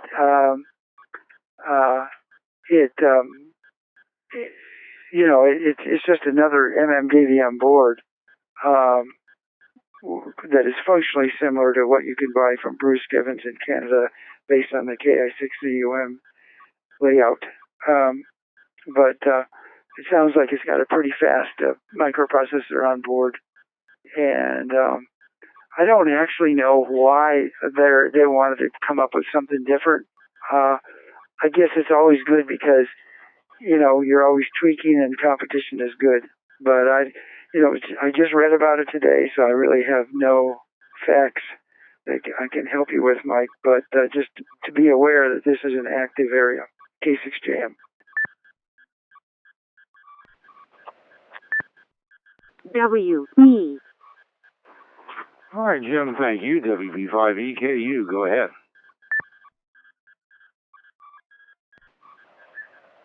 6HKH to net, WB5EKU. The function of an MMDVM board is actually to process the flat audio coming out of the transmitter, out of the receiver, and condition it for the going into the transmitter. What it does, it takes flat audio, meaning the audio is not processed or anything. It's just raw audio, and the MMDVM board processes it so that it is fed into the analog to digital analog converters on the Arduino board. The reason you need the Arduino is because the Raspberry Pis do not have any A to D or D to A controllers on them. So you have to get the analog audio into a digital mode. That's basically what the MMDVM board, it processes the audio so that it feeds the digital to analog converters on the Arduino. The Arduino then sends that information to the Raspberry Pi or whatever computer. It doesn't necessarily have to be a Raspberry Pi, but it is, which is the easiest in this situation. And then the MMDVM host software then processes that information and does all the connection and whatever it needs to do per mode. Let me reset here. I haven't seen the actual information on this board. I know they were working on it. All it does is it just replaces the Arduino.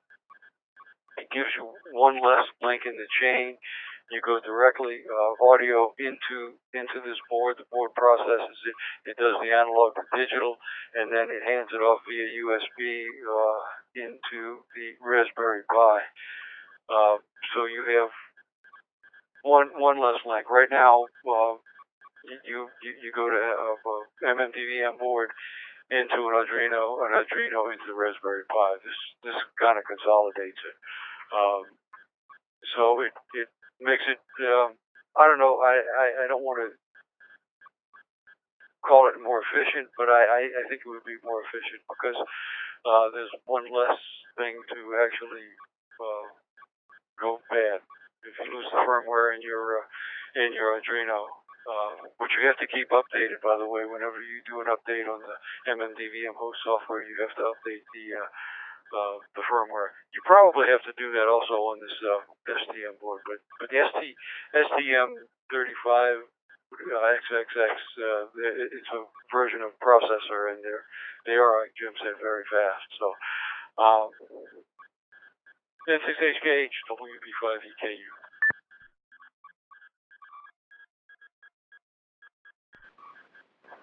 Appreciate the help on that, Don. And I just pulled up a photo of it. It's got a, it looks like a DB9 connector. So actually, and especially the way you described it, Don, you can connect this to an analog repeater.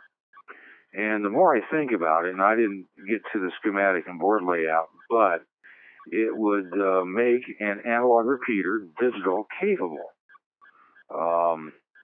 And that may be its target audience. Certainly you could, use it, you could run the MMDVM host on it and use it as an MMDVM multimode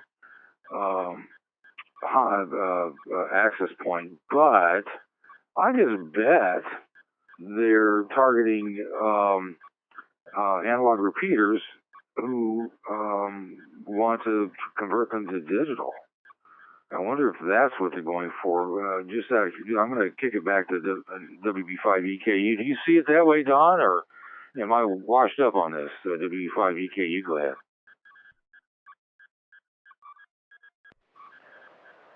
Well, terminology, yeah, maybe I'm nitpicking here, but all the repeaters are analog anyway. The digital signal is converted to analog into the repeater, and it is analog modulation. I'm getting myself in trouble here by calling it analog modulation, but it digitally modulates a signal. It's still an analog signal. Once you come out of the MMDVM board, you're back to an analog signal. It's not like an FM, but it is analog. So you have to. There is no difference between. Well, I get myself in trouble by saying things like this. There is no real difference between, say, like an ICOM stack repeater and repeater like I have up on K6PUW. That actually uses two FM radios, an FM receiver and an FM.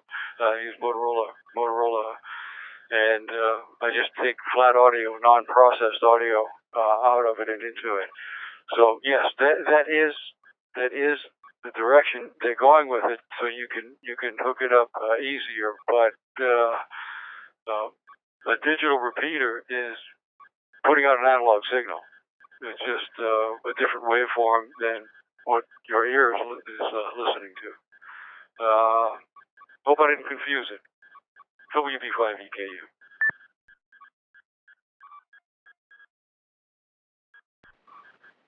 No, that makes sense, and we appreciate the clarification. Anyone else wish to weigh in on this, or do you have any questions about what you just heard? Please key up.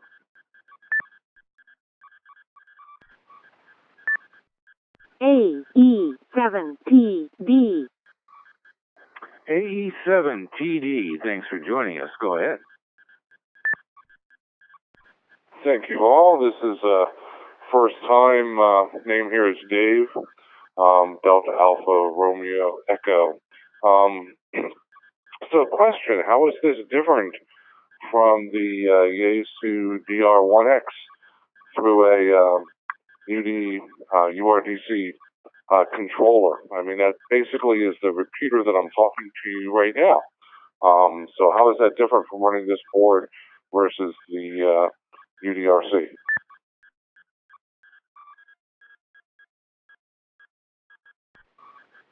Good question. Who can answer? Please key up.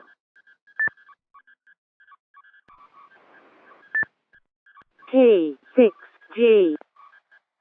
K6JM, go ahead. Oh, logically, it's not really different at all.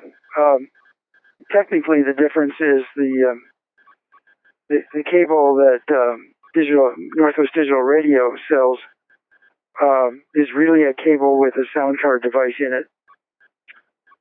So it's sending audio and getting audio at the audio level on that Yaesu repeater. The modems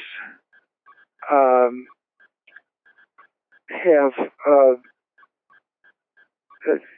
connect in not using sound card technology. What John did was prove that you can have high quality digital voice using that sound card technology. So at the end of the day, it's equally good. And he found a way to make it inexpensively able, to convert that, to add D-Star or other modes to that Yaesu repeater. But logically, it's all the same, just a little bit different technology. What we do with our modems is we send our audio to the directly to the modulator without any filtering, and we get our receive audio directly from the discriminator without filtering. But at the end of the day, it's all the same. And Mike, I just point out that we've been using modems. I think Satoshi probably designed the first D-Star GMSK modem probably 2009. So it's 8 years, and typically you connect that modem to a transceiver that has some power. Like one of the commenters, you might have 25 watts and 25, 30 miles of coverage, whereas an access point would be running at less than a watt. Anyway, back to you, K6JM.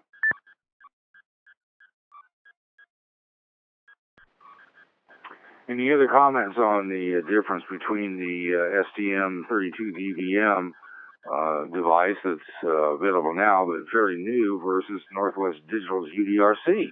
Please key up.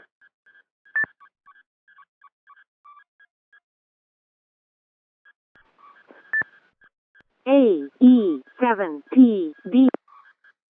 Well, no response. I've got AE7TD. I was just going to ask if you had anything further. Apparently you do. Go ahead. Yeah, just a comment about the access point. The way I solve that is I just take the DR1X and run it into a dummy load. So that's my access point. Very good, AE7TD.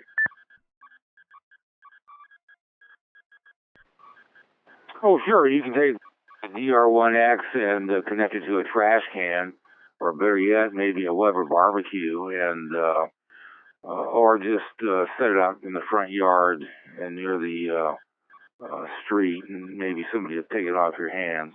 All right, well, appreciate it. Just kidding. Although, Northwest Digital did everyone a favor getting those cheap repeaters off of Fusion and onto D-Star, which makes greater sense. All right, further comment, discussion before we move on, please key up.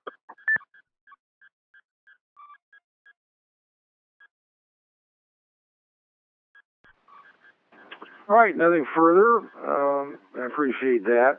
So, K6JM, while I have your attention or not, you brought it up a couple of weeks ago about somebody writing the equivalent of the G2 link, and I guess it might be G3 link, but it's the G2 Gateway IRCDB capable add-on software that now would be made available for the G3 Gateway.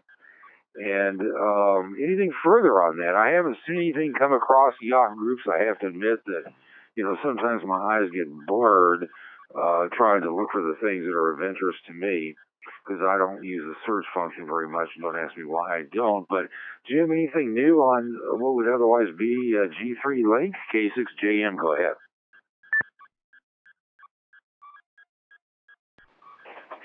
Well, Mike, I've been traveling a lot and then getting back home and trying to recover. So no, I have not done further research. Whoever it was who told me that it was now available, I guess what they were saying was that they had finished. He was part of the Freestar team. It was an email, and they said that they had it working, and but they weren't releasing it yet until they finished up the documentation. But that was a couple of weeks ago when I sent you that note. So I don't know if they have now released it, but the good news is it's just about there if it's not already out. The reason why this matters is for people who have ICOM repeater stacks and are running right now the ICOM G2 gateway software, and they would like to upgrade to G3. And if you are in one of the proper countries, such as US or Canada, and there's several others, ICOM will give you, if you have the right serial numbers, and they look them up in their books, and yeah, you do have an ICOM stack, they will send you the G3 software for free, but it doesn't have any capability to do anything other than D+ linking, REF. Let me take a break. So if you want to upgrade to G3, for when you were on G2 and you wanted to participate in the D-Star roundtable on XRF002 Alpha, the only really way that you have your repeater do that, your gateway do that, was to get G2 link from the Freestar people, originally written by KI4LKF Scott Lawson. So with the new G3, they had to make some coding changes, thanks to ICOM's changing some technical stuff. And the point here is now that as soon as they release that, then you can upgrade your gateway to G3, then drop in whatever they call it. I think, Mike, they ought to call it G3 Link. I hope that's what they call it. And then you'll be able to do XRF and DCS linking as well as REF linking. And so that's why it's important. So they can get to G3 and still participate in the D-Star roundtable. Back to you, Mike. W4G. Well, that would be the only reason for developing G3 Link if that's what they are doing, of course. Now, this is not to say, as we know and as you know, there are other software add-ons that can be installed usually remotely by third parties to provide IRCDB enabled, as we call it, which is probably really a misnomer, but allows you to get to DX through DCS, and you would not need G3 Link, but that's just, the most G2 operators use G2 Link, and now that if they have, not that we're encouraging them to upgrade to G3, there's no G3 Link. You have to go about it in another manner, and there are many, quote unquote, other manners or other ways, end quote, to do that. It's just not G2 Link to, upgrade it anyway. I make no sense. W4GMI, you make great sense. Go ahead. Oh, Mike, you humor me. Please, just humor me. Anyway, everybody that's upgrading G3 around here is doing the RCDDB add-on, which lets you do all the good, cool things and everything. I could care less about the new features that G3 has for the hotspot radio, the 41 or whatever. I just think it's senseless to buy a radio, then have to buy another radio just to do a hotspot when you can buy a hotspot for a lot cheaper. But you can do the RCDDB add-on to the G3. It's a very simple process, and everybody's doing it, and they're quite happy with it. But, you know, as far as that hotspot deal, I could care less about that. I think that was a crazy move. But anyway, W4 GMA.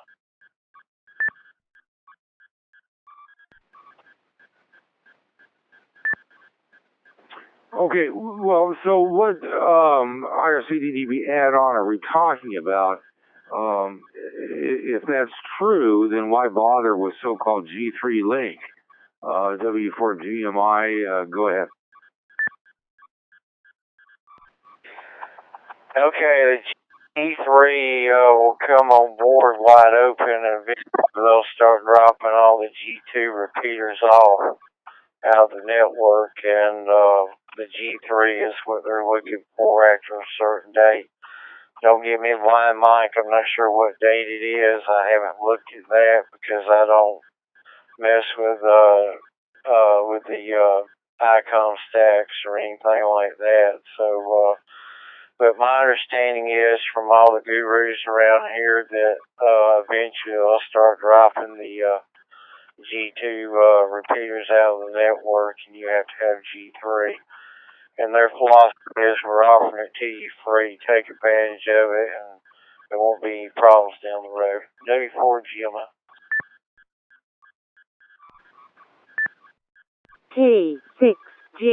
K6JM. Oh, K6JM recognized. Wait a minute. So, ICOM is actually saying if you don't go to G3 on your gateway, we're going to obsolete G2, and then that just sounds bad.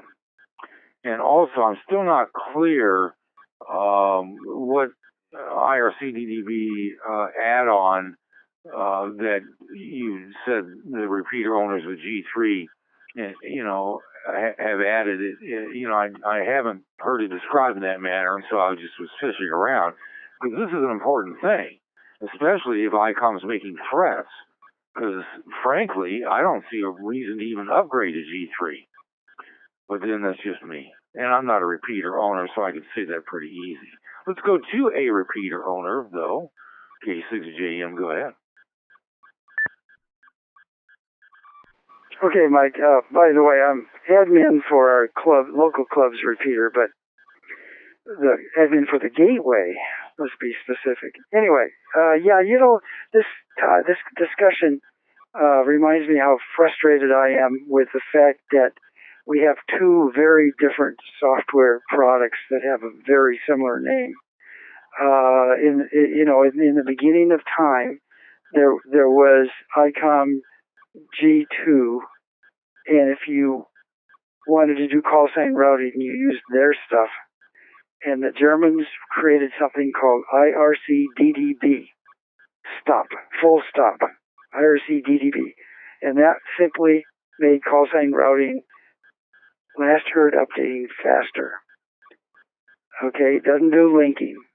So people got D Plus from Robin from Internet Labs, and now they had REF linking. So a typical ICOM stack was running G2, D Plus for REF linking, and most of them also ran IRCDDB. Okay, then comes along a great programmer in England, G4KLX, Jonathan Naylor. He writes a piece of software that replaces G2 and now replaces G3. And it's called IRCDDB Gateway. It's a full gateway, and it supports linking to REF, XRF, DCS, and so forth. So people confuse those two products a lot. So if you upgraded to G3 and dropped in IRC DTB add-on, you would not be able to link to this net tonight. You would not have XRF linking. Then we take a break. So if you wanted to, for some reason, to upgrade to G3, you have if you want to upgrade to G3, you would wait until this G2 link upgraded to G3 link hopefully works. Then that'll give you the XRF linking and DCS linking. If you don't care about G3 anymore, you just toss out G2 and replace it with IRC DTB gateway from G4 KLX. That's the cat's meow as far as I'm concerned, but for clubs who want to stay true to ICOM, the way to go would be to upgrade to G3 and drop in the G3 link when it's available. What ICOM is not saying anything, so don't get upset. The U.S. Trust team, the K5 TIT Trust team, are saying that you better upgrade to G3 through end of June or you'll lose your chance to do that. So that's the push. Back to you, Mike, K6JM.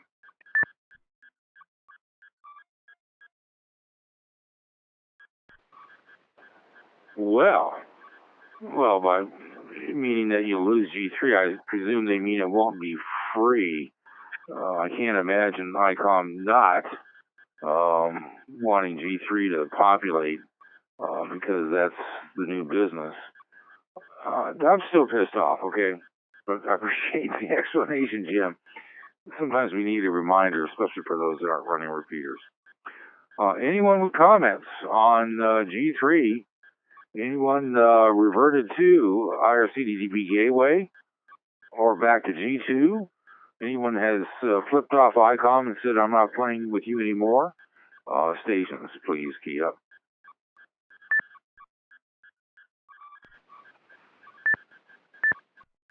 W4GMI. I have KE0AYJ and W4GMI first to Andy. Glad you joined us. KE0AYJ, go ahead. Alright, this subject always ticks me off, just as I assume it does a lot of other people. If they curtail the assignment or the handing out of G3 and saying there's a cutoff date, you gotta have it. Well, then that leads me to believe that after that cutoff date, maybe ICOM is not going to produce any more equipment for the stacks or anything, and I don't think that's necessarily true. I think if you get a new stack, there's going to be G3 available, and only those people do it. I think they're referring to just the people that have a stack running G2 and haven't upgraded. They'll do that, but like everybody else, I went the other way. I'm running the IRC DTB gateway. Got it configured and everything ready to go, and so we get back, we'll look at it and see what's going on and everything else. That's the first I've heard of that, but it's an interesting idea, but somebody stubbed their toe on that one, I believe. I truly believe they did, and it sounds like it came out of Texas, so we'll take it back to that way and let it rest for a while. KE0AYJ, Hawaii.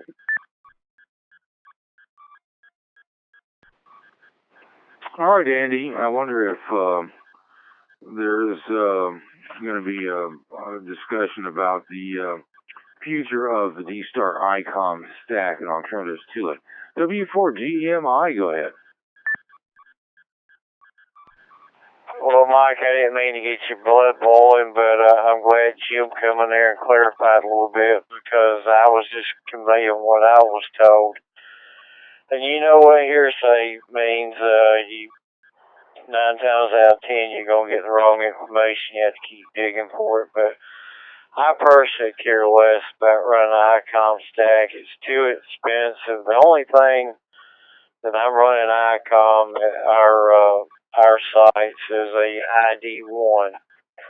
And I'm streaming data off of it, running ID1 on the other end to pull it back in. But that's actually the only ICOM stuff I'm running. But I have found IRC DDB to be more easier to deal with as far as loading and understanding. I mean, they make this ICOM stuff so technical and difficult that the average idiot like me can't run it. And the ICOM stacks have got a lot of noise in them, the cabling, and they have a lot of problem with descents and stuff like that. It's not a good shielded repeater, but anyway, back to net control, W4 GMA.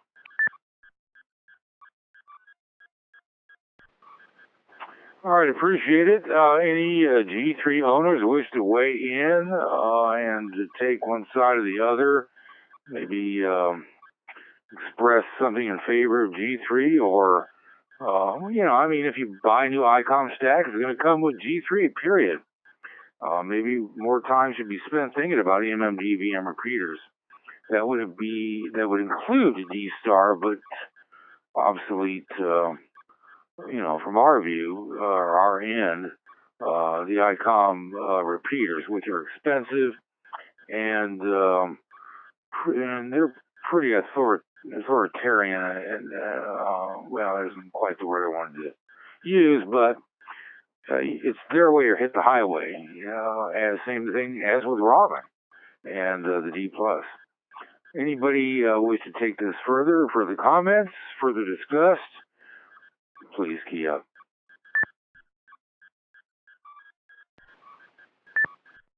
N6MUD. N6MUD, go ahead. Yeah, Mike, I'm not sure how many people like myself, but basically ever since the D-Star Roundtable moved over here to the X-Reflector land, I honestly don't recall the last time I actually linked to an REF repeater or even turned on my radio to actually listen to an REF repeater, either directly through a repeater or through my Raspberry Pi. So I'm kind of curious, this net's on X-Reflectors. I wonder how many other people are kind of like, kind of made the jump and no longer really care about G3 and REF world out there. Am I the only one, or is there more and more people like myself that honestly just don't care about ICOM and their proprietary stuff thereof?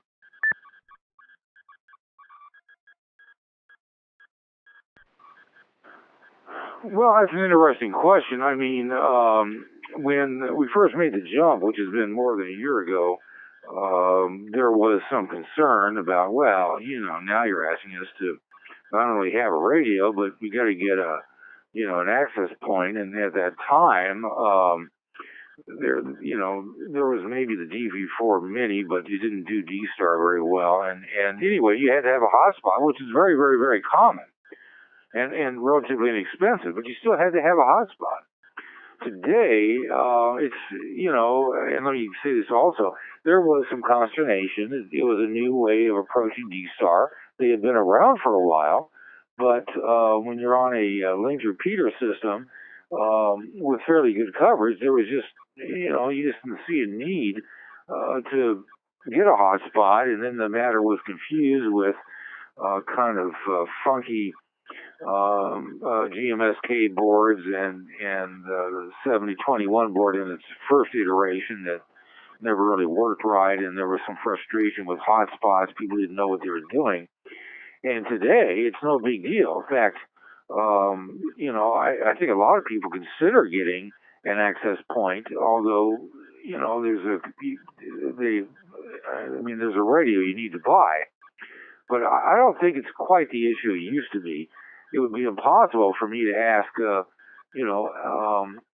how many, because everybody here is listening for the most part, unless you look down, those let's just make it plain.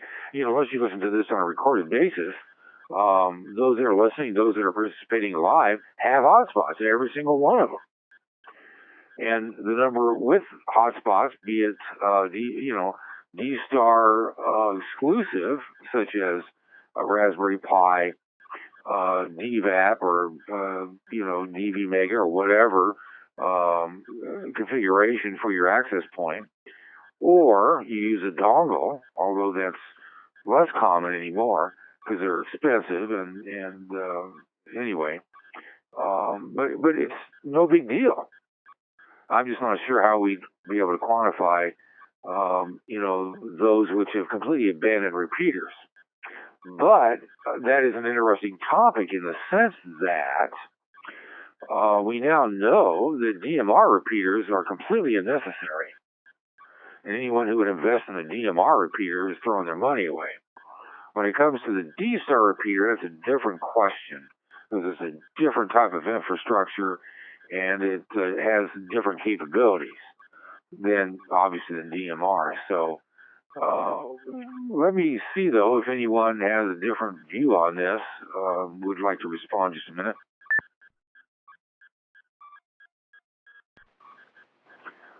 Respond to Craig's question, or maybe has a different angle, please key up.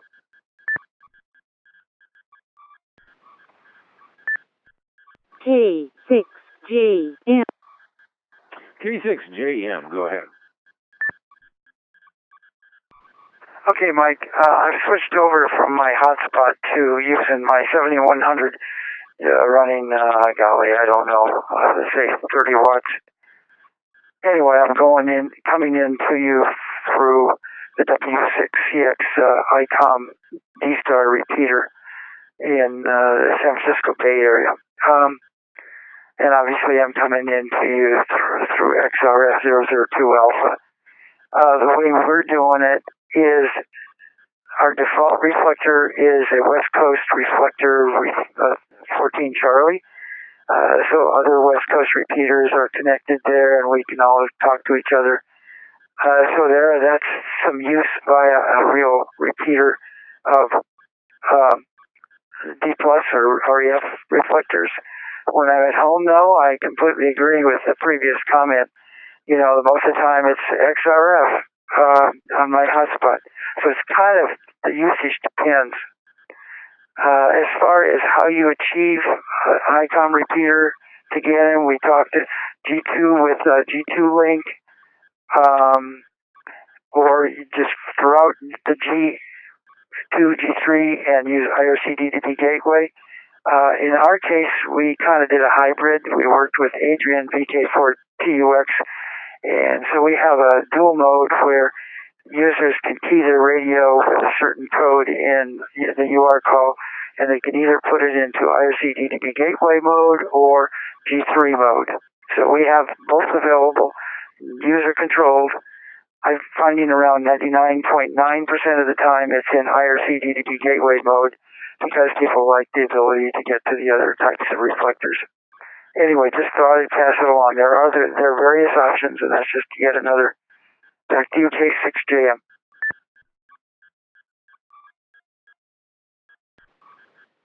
Thank you, Jim. Stations with other thoughts or additional thoughts, please key up.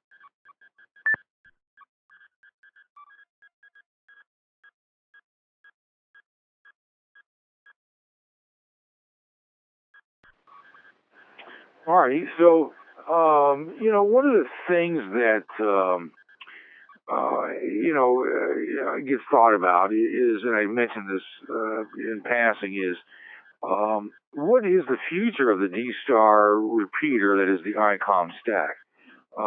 We've now exposed the craziness of the ID51A plus 2 and the ID4100 with its silly cable-based access point and terminal modes, and essentially being, a version of, this operation thereby is call sign routing, which, we deplore and quite frankly wish Robin or someone with our ICOM would just write it off, that is, pull it out, get rid of it.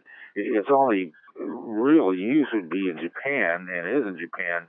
Otherwise, it's a disaster unless you spend a lot of time setting up connection with another station, but then why not use CCS7? And so, with that in mind, is the MMDVM repeater the future?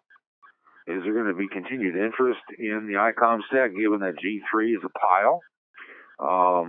And are there going to be other MMDVM modem-based devices that you can either, as you've heard Don describe with the dual Motorola's, or taking an analog repeater as this new device, the MMDVM modem that we just talked about a little bit ago, where you connect it to a analog repeater much as you would the Northwest Digital UDRC2, and is that what the repeaters are going to be, given that, D-Star repeater and its infrastructure, it's widespread, world spread, and there is a point it can connect by radio to a reflector. DMR is a whole different bag, and quite frankly, with the advent of a new repeater infrastructure and other things that are happening, I can't imagine why anybody would try to access DMR by a radio, alone to a repeater. But that's just me. Well, it's not just me, it's many others. But let's setting aside the DMR repeater and, why they're, quite frankly, you can get them for a dime right now, even the new ones, because people are bailing from them. Why have it? Especially when you can have an open stack or an open spot, for example, or the E4 Mini or any number of other devices that access DMR with a DMR radio directly without, you can connect to a talk group and don't even need to worry about those nasty and problematic DMR repeaters. But getting off my anti-DMR repeater soapbox, not anti-DMR, but DMR repeaters. Where do we stand? What do you think about the ICOM repeater stack? Is it just going to collect? I mean, are sales going to slump? Are we better served by these alternate third-party non-ICOM so-called experimental repeaters? That are repeaters. They're not just just a simplex Raspberry Pi hotspot thrown up there. Although Raspberry Pi hotspots can be used as a D-Star repeater with the appropriate connection. So, anybody give any thought to the future? Why spend the money on ICOM? Or should we continue to spend money on the ICOM? Or is it unique in some manner? What are your thoughts? Please key up. W4GMI. W4GMI, go ahead. Well, Mike, we just ran into an incident down in South Georgia where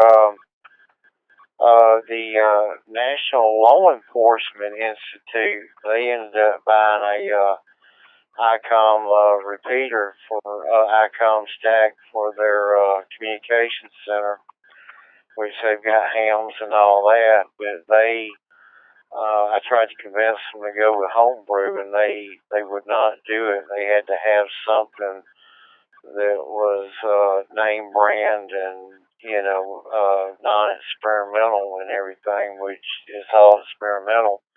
But they had to have ICOM, so I think your EMAs and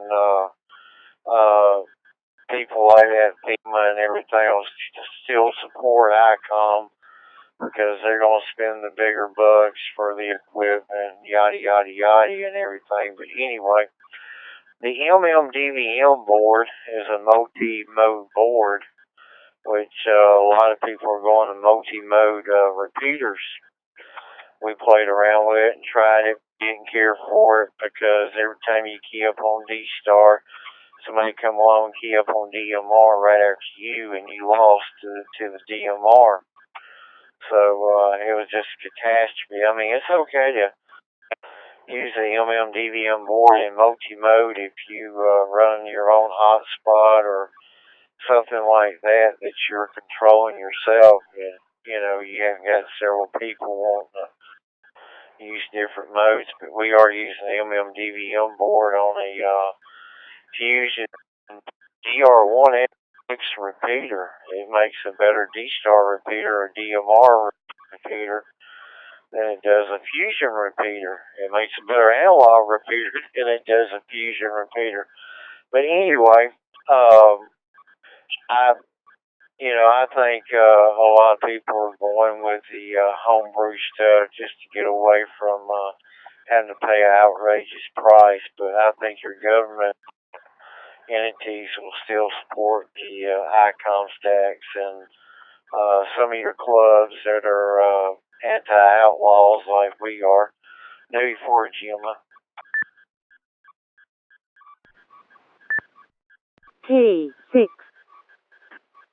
Oh, got it. Well, but I mean, you could put up an MMDVM repeater and just lock out the other modes or not enable them, I suppose, and keep it on D-Star. Plus, I thought there was a way to not let the other modes interfere with an active D-Star, but that's neither here nor there. You guys made a decision.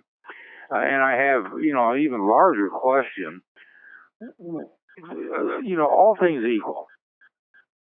And understanding that the G3 is chasing the two new ICOM radios.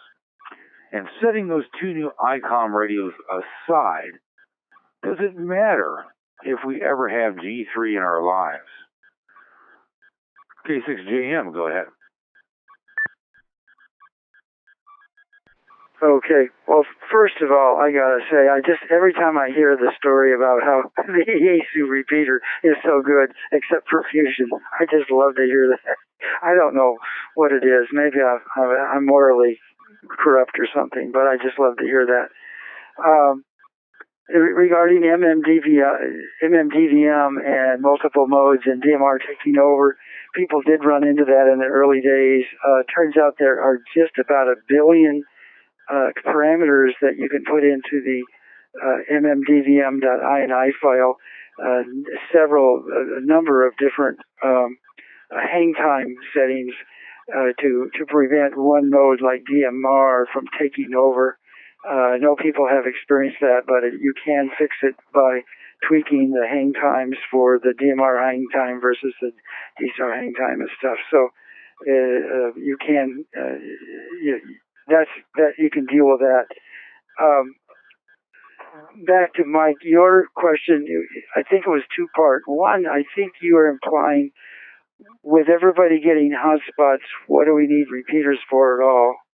And of course, that, emergent MCOM, if you had a repeater with, let's say that you lost the internet, but you had a repeater with a generator up on the hill, you could do emergency communications over a wide range, maybe 30, 40, 50 mile radius, that you couldn't otherwise if the phone system's down and the internet's down. So, living in earthquake country, that's an issue. 1 second. But the other thing is, I'm in the car and I don't want to fool with, Don, WB5EKU met me as DVAP several years ago, and I had a 12-hour trip down to Scottsdale to Phoenix. And, when I was driving, I didn't really want to fool with it. When my wife was driving, it was fine. It worked great, and I enjoyed it. But somehow it just doesn't turn me on to use the internet and to get on D-Star while I'm driving. So I like RF, and so when I'm driving in the Greater Bay Area, I like to hit D-Star repeaters and use my mobile D-Star radio. So I don't think repeaters are going away. But your question about ICOM versus homebrew, that's a good question, and I kind of agree with a lot of people that unless you have a good reason, I'd go homebrew. You can make it as good as you want. And the software is wonderful. The G4KLX software is wonderful. Back to you, Mike, K6JM.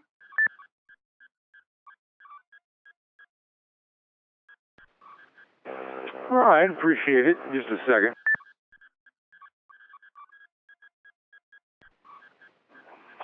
I had to push a button. So, and what about G3? I mean, is it such with D-Star 3.0 and the reflector upgrades, etc. that if you have an ICOM stack, you basically must upgrade to G3? Or can you just say, no, I don't care if I ever have a 4100 or an ID or a 51A plus 2 ever come on my system. Besides, they can use my G2 system all day long. Any thoughts on that? Please, Kia. K6JM. K6JM, go ahead. Well, it's an interesting question. Technically, of course, there's absolutely no reason to run the ICOM gateway software, whether it's G2 or G3, because there are alternatives. Freestar and G4KLX IRC-DTB gateway are the most common, and so technically you can abandon the ICOM gateway software. If you have G2, then and you're happy, then I would definitely update to G3 because the trust team, U.S. trust team, trust server team, cannot forever support both G2 and G3, and so they're trying to push people to finish the conversion over to G3. If you go to G3 and you want XRF and DCS linking, then hopefully this new version of G2 Link, whatever they call it, will be available to you. And but no, there's nothing forcing you to stay with ICOM. John K7VE of Northwest Digital Radio has been advocating for maybe 5 years. Why stay with ICOM gateway software? Just go to IRC-DTB gateway. So there are a lot of people who would argue that. And I just know that if I have someone come to our club president and say, I bought an ICOM radio and now I can't use the features, so I've covered myself. Back to you, K6JM. W4G. Makes sense. W4GMI, go ahead. Okay, the deal with the G2 and G3 and the trust system, G2 is 32-bit. The G3 is 64-bit, and that's why they're trying to do the transition over, because later on down the road, the 32-bit will go away. And we run repeaters because our club members, and I'd like them to be able to have what the rest of us have, and they do have D-Star radios, but some of them are not technical enough to do a hotspot, so I kind of throw that repeater out there to let them get the experience, and maybe they'll get the bug to do something with a Raspberry Pi or hotspot. But anyway, back to you, Mike. W4GMI.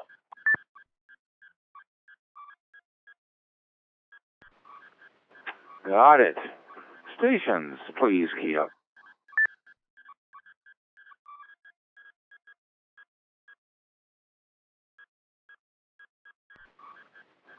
All right, anything further on ICOM repeaters, or we're still trying to figure out, what is or where is G3 Link? It seems to be elusive. It's certainly being worked on. Haven't had anybody provide an answer. Haven't seen anything specific in any Yahoo group. So if somebody knows, feel free to key up.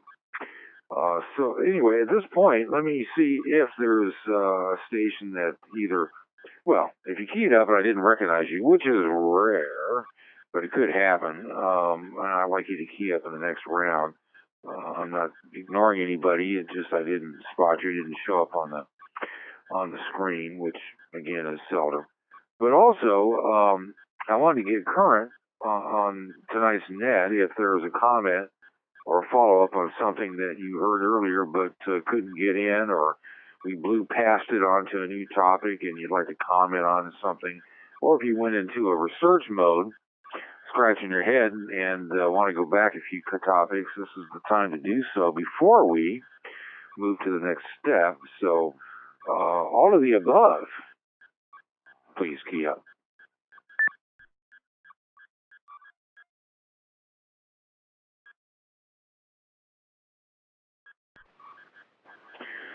All right, nothing seen or heard, so I guess that's good. I will note that in the shout box that there's been several posts by several stations.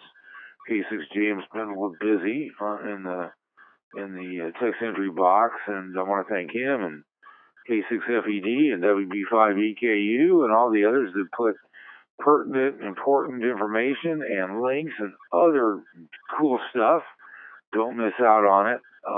Now, just remember that in the shout box, a lot of stuff will roll off, and it's the oldest out first. But everything that you can see or don't see anymore will be posted in the shout box history folder that is found in the general topics discussion folder. So that's the place to go. We do that after the roundtable concludes, but some interesting stuff for the shout box. And at this point, let's open it up. We're looking for stations with any kind of question concerning D-Star operation or an open digital system, as well as topics that you'd like to have discussed, whether we can start them now or perhaps postpone them. Let's take you now. Stations, please key up. VE3US KE0AYJ. I have VE3US and the KE0AYJ. First, we welcome Rick VE7US to the roundtable. Go ahead.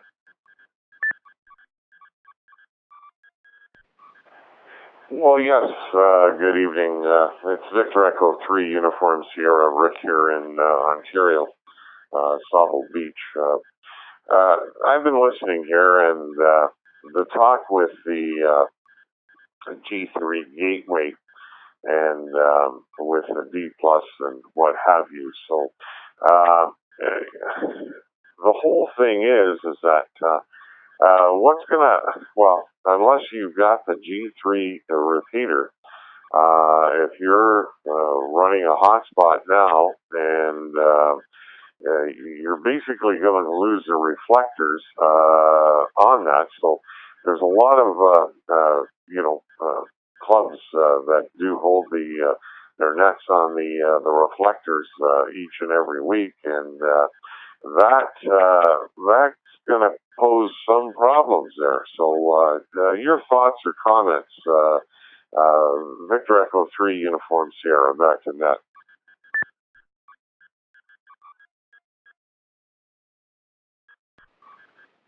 Okay, Rick, I appreciate you being with us. I'm not sure what problems that you are referring to that would be created by nets that are running. I mean, if they're on a reflector, they're on a reflector.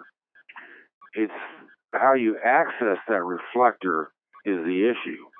So with that in mind, clarify your question, and I'll be happy to answer it or get some stations to answer it. VE3US, go ahead.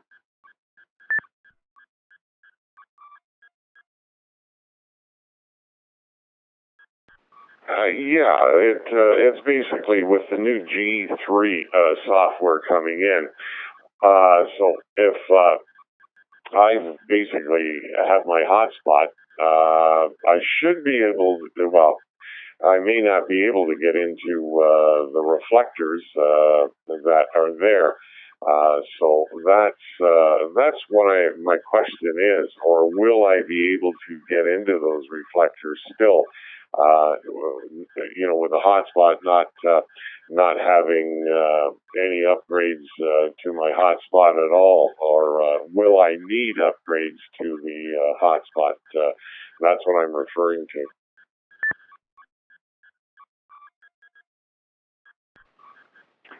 Oh, I see. Well, no, you don't need an upgrade to the hotspot. And the problem for the only reflectors affected by G3 are REF. Here on the X reflectors in D extra, which are, there's probably 10 or 15 new ones going up every single day, it seems. That is never a problem. But you can't access them from a G3 repeater or gateway without IRCDB gateway running instead, or G3 link added to it, the discussion we just had. So if you have a hotspot, you're good to go. You just have to program the hotspot, or choose an operating system image that allows you to connect to any reflector anywhere. What you don't want to do is only use the software that comes with, let's say you're using a DVAP with your Raspberry Pi as your hotspot. That software from Internet Labs locks you out of everything except REF. And frankly, the activity where the hotbed of activity in D-Star is in the X reflectors. That's where everybody wants to be. Even the biggest REF-based reflector linked repeater systems are scrambling to put up an X reflector, either XRF or XLX or whatever they want, because that's where innovation is at. The G3 and the REF system, G+, is sliding backwards. There's no innovation. There's nothing new. It's quite frankly ho-hum. And it doesn't allow us to do anything trick. That's why we made the jump from REF, which was quite frankly putting everybody to sleep, to XRF, where we can do anything we want, but you have to have a hotspot. So that's my take on it. And anyway, that's, I think, answering your question. But let's find out. I first want to get to KE0AYJ. He keyed up for a different reason, but if not, I will get immediately back to your question, or I can take other stations' comments who may differ from me. So, but first, KE0AYJ, go ahead. Well, Mike, we got so sidetracked there with that little discussion, and I forgot what I was going to ask. I can't remember what we were talking about before that. Yeah, kick me one.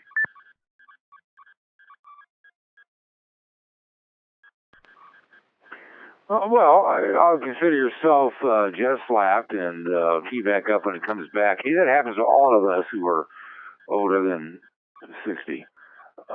So anyway, stations who would like to respond to VE3US or to my comments in response to Rick's question, which is pretty interesting. Stations, please key up. W4GMI. W4GMI, go ahead. Well, first of all, Mike, you mentioned Robert Cutshaw, and that boils my blood right there, because that man has made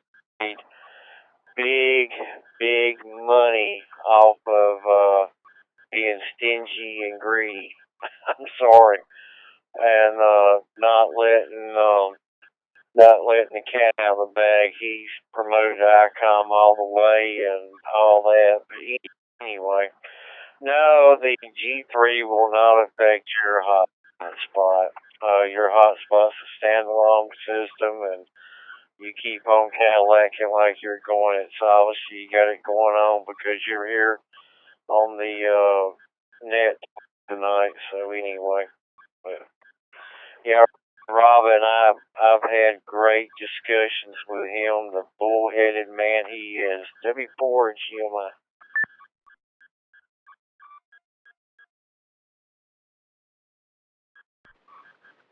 All right, appreciate it, Dave. Anyone else with any other thoughts?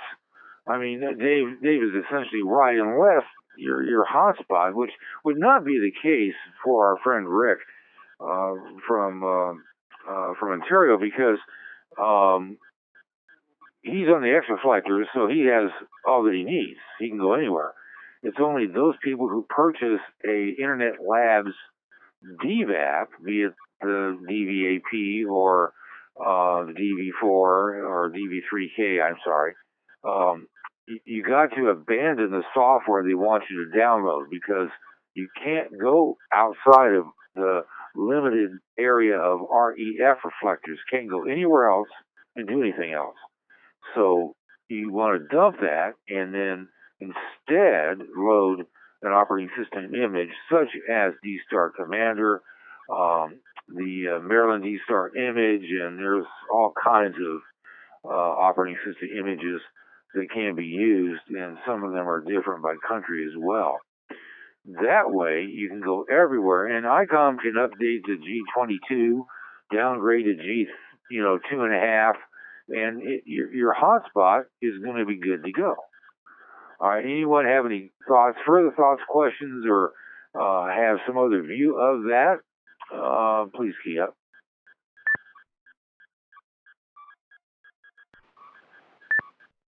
K6J. K6JM, go ahead. I'm kind of in the uncomfortable position of agreeing and disagreeing with the same comments. First of all, as I've said earlier, I think a lot of us on this round table are believers in open source, and so ultimately you can use that as a good way to judge whether you want to take your own time and energy to help push something. So that's why I like the G4KLX software. It's probably why John K6KD and others like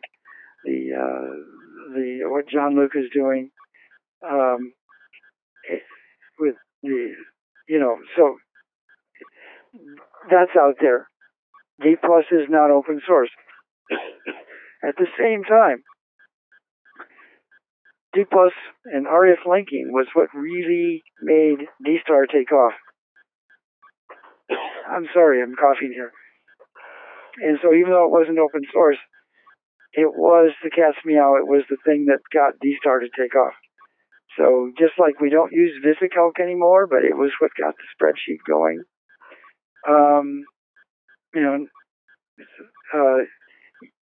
That was a big deal. D+ and REF reflectors were a big deal. And we have a lot to thank Robin for. But now we're moving on, and I prefer to move on to open source solutions. Back to you, Mike, K6JM. K6KB.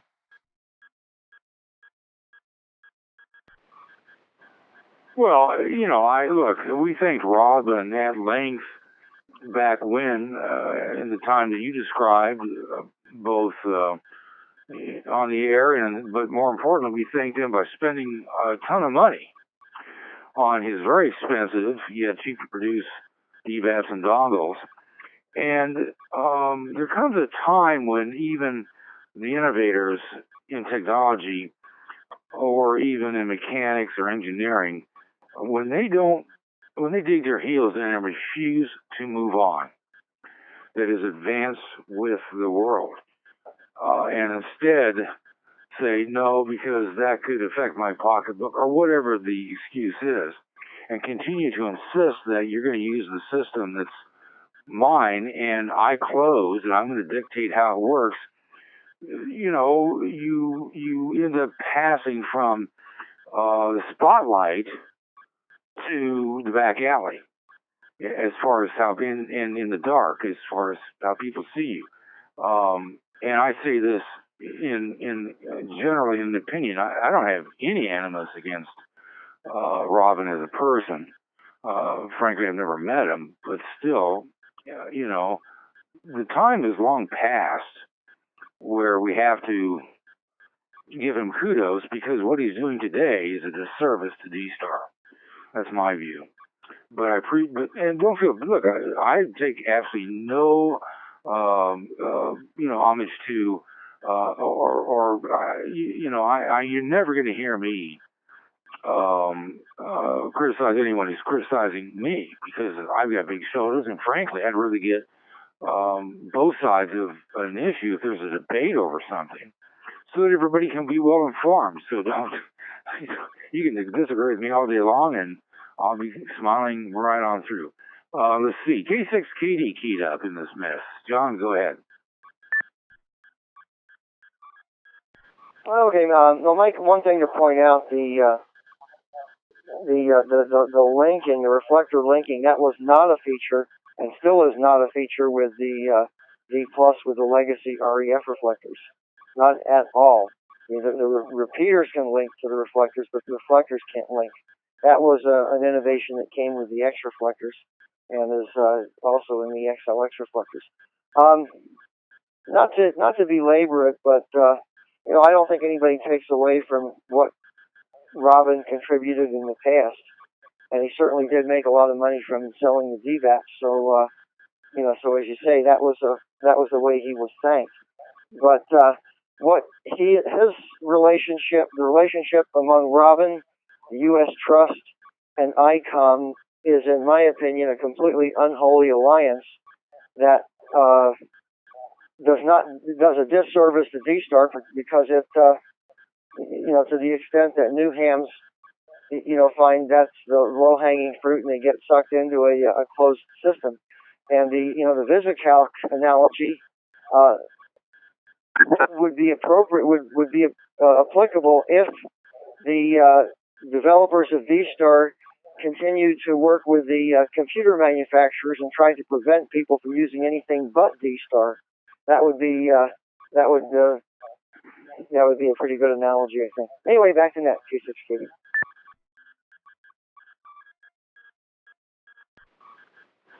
John, thanks for those comments. Well, anyway, I've said my piece. Anyone else wish to weigh in? Look, if you think that there's something that that Robin is doing, or that is D plus based, that makes it, more capable. I'm certainly aware of the so-called D-Star 3.0, but he's been pressed on many occasions, usually at Dayton, to consider, as has ICOM and its reps, allowing their radios, software, G3, G2, whatever, to connect or link outside of D+. And, in this add-on business, it would make everybody smile. And Robin says, yeah, we'll see. And then, of course, that's the end of it. ICOM refuses, using some of the weakest reasons that I've heard. And I've been copied on correspondence too from Ray Novak expressing ICOM's position, which frankly, still gives me a headache to this day because it's silly. All right, stations who, though, would like to take a different view or wish to, correct some misunderstandings, or for that matter, simply want to, no, you know what, let's go back to the station that started this. Well, I started it actually on behalf of, but VE3US, I thank you for your patience as we, turn this from a technical to a political and back to a technical discussion. With all that you've heard, anything further? VE3US, go ahead. Victor Echo 3 Uniform Sierra returning. Yeah, the question there, because I haven't really heard too much about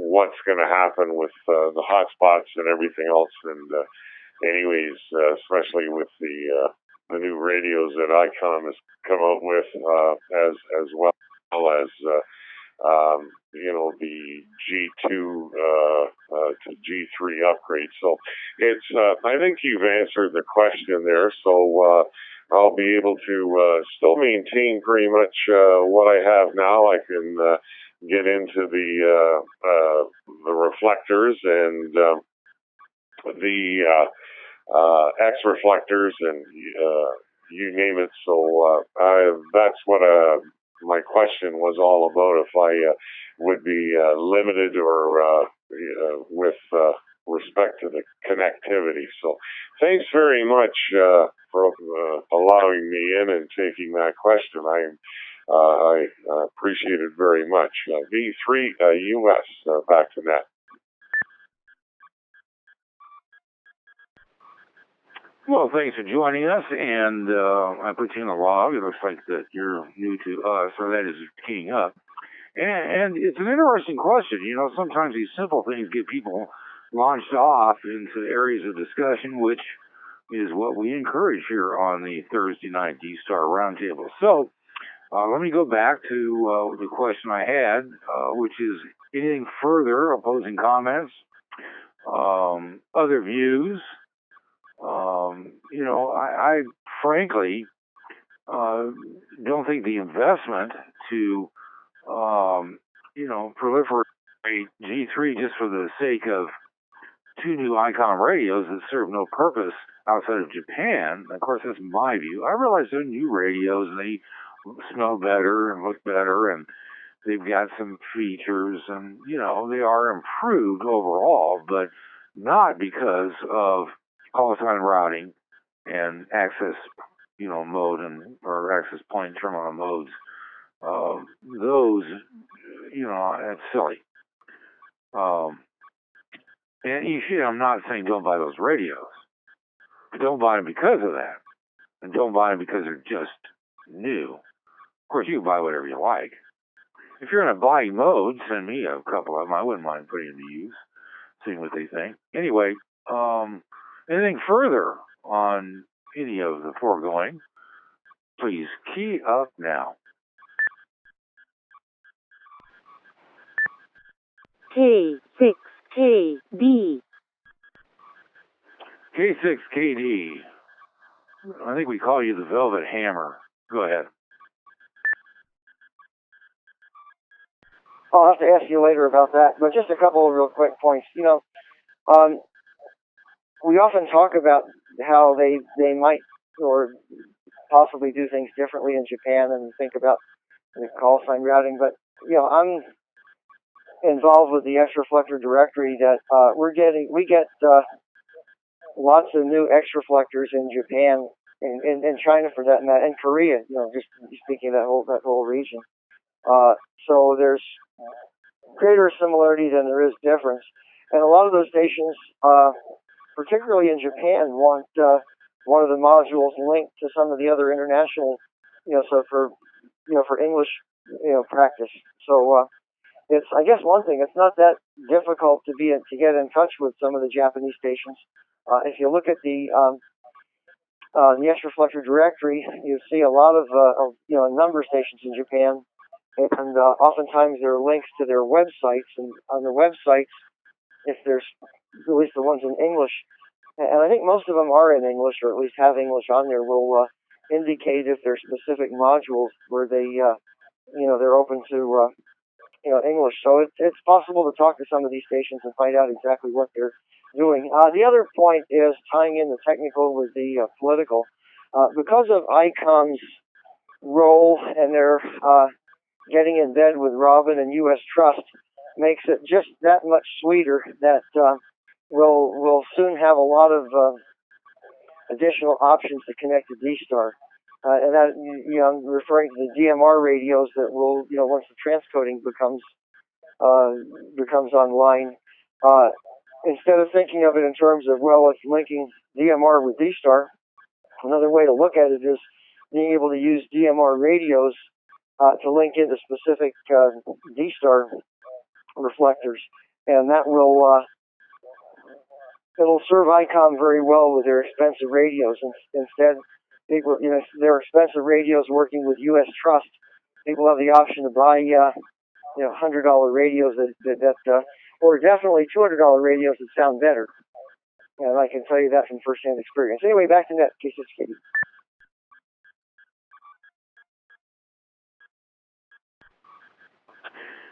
That will be a topic that will be upcoming. It's not quite right for discussion, but it is interesting, isn't it, that DMR radios are being used not for DMR. but it seems that they may be best suited for accessing D-Star, Fusion, and other modes. Of course, they, certainly depending upon the device, can be used to talk on DMR, but in the context of what K6KD just discussed and the parameters of this net, DMR radios aren't because of DMR per se or exclusively. It's DMR radios as perhaps the less expensive and perhaps technologically superior method of being on D-Star. And that's where things, and I agree with John, will be going and are going. They're not there yet. They're not here yet, I should say. And this will be a topic that will be discussed at length when we get to that point. Appreciate it, John. All right, we're kind of in an open session at this point, I think, still, where we'll take your questions of any nature, either from a question of based on what you've heard thus far, or anything in general. If you were on another net and asked a D-Star technical question and basically got no response and would like to pose it here and then take it back there, that's fine with us. That's a kind of thing we talk about when we discuss open questions as well as open topics, that is,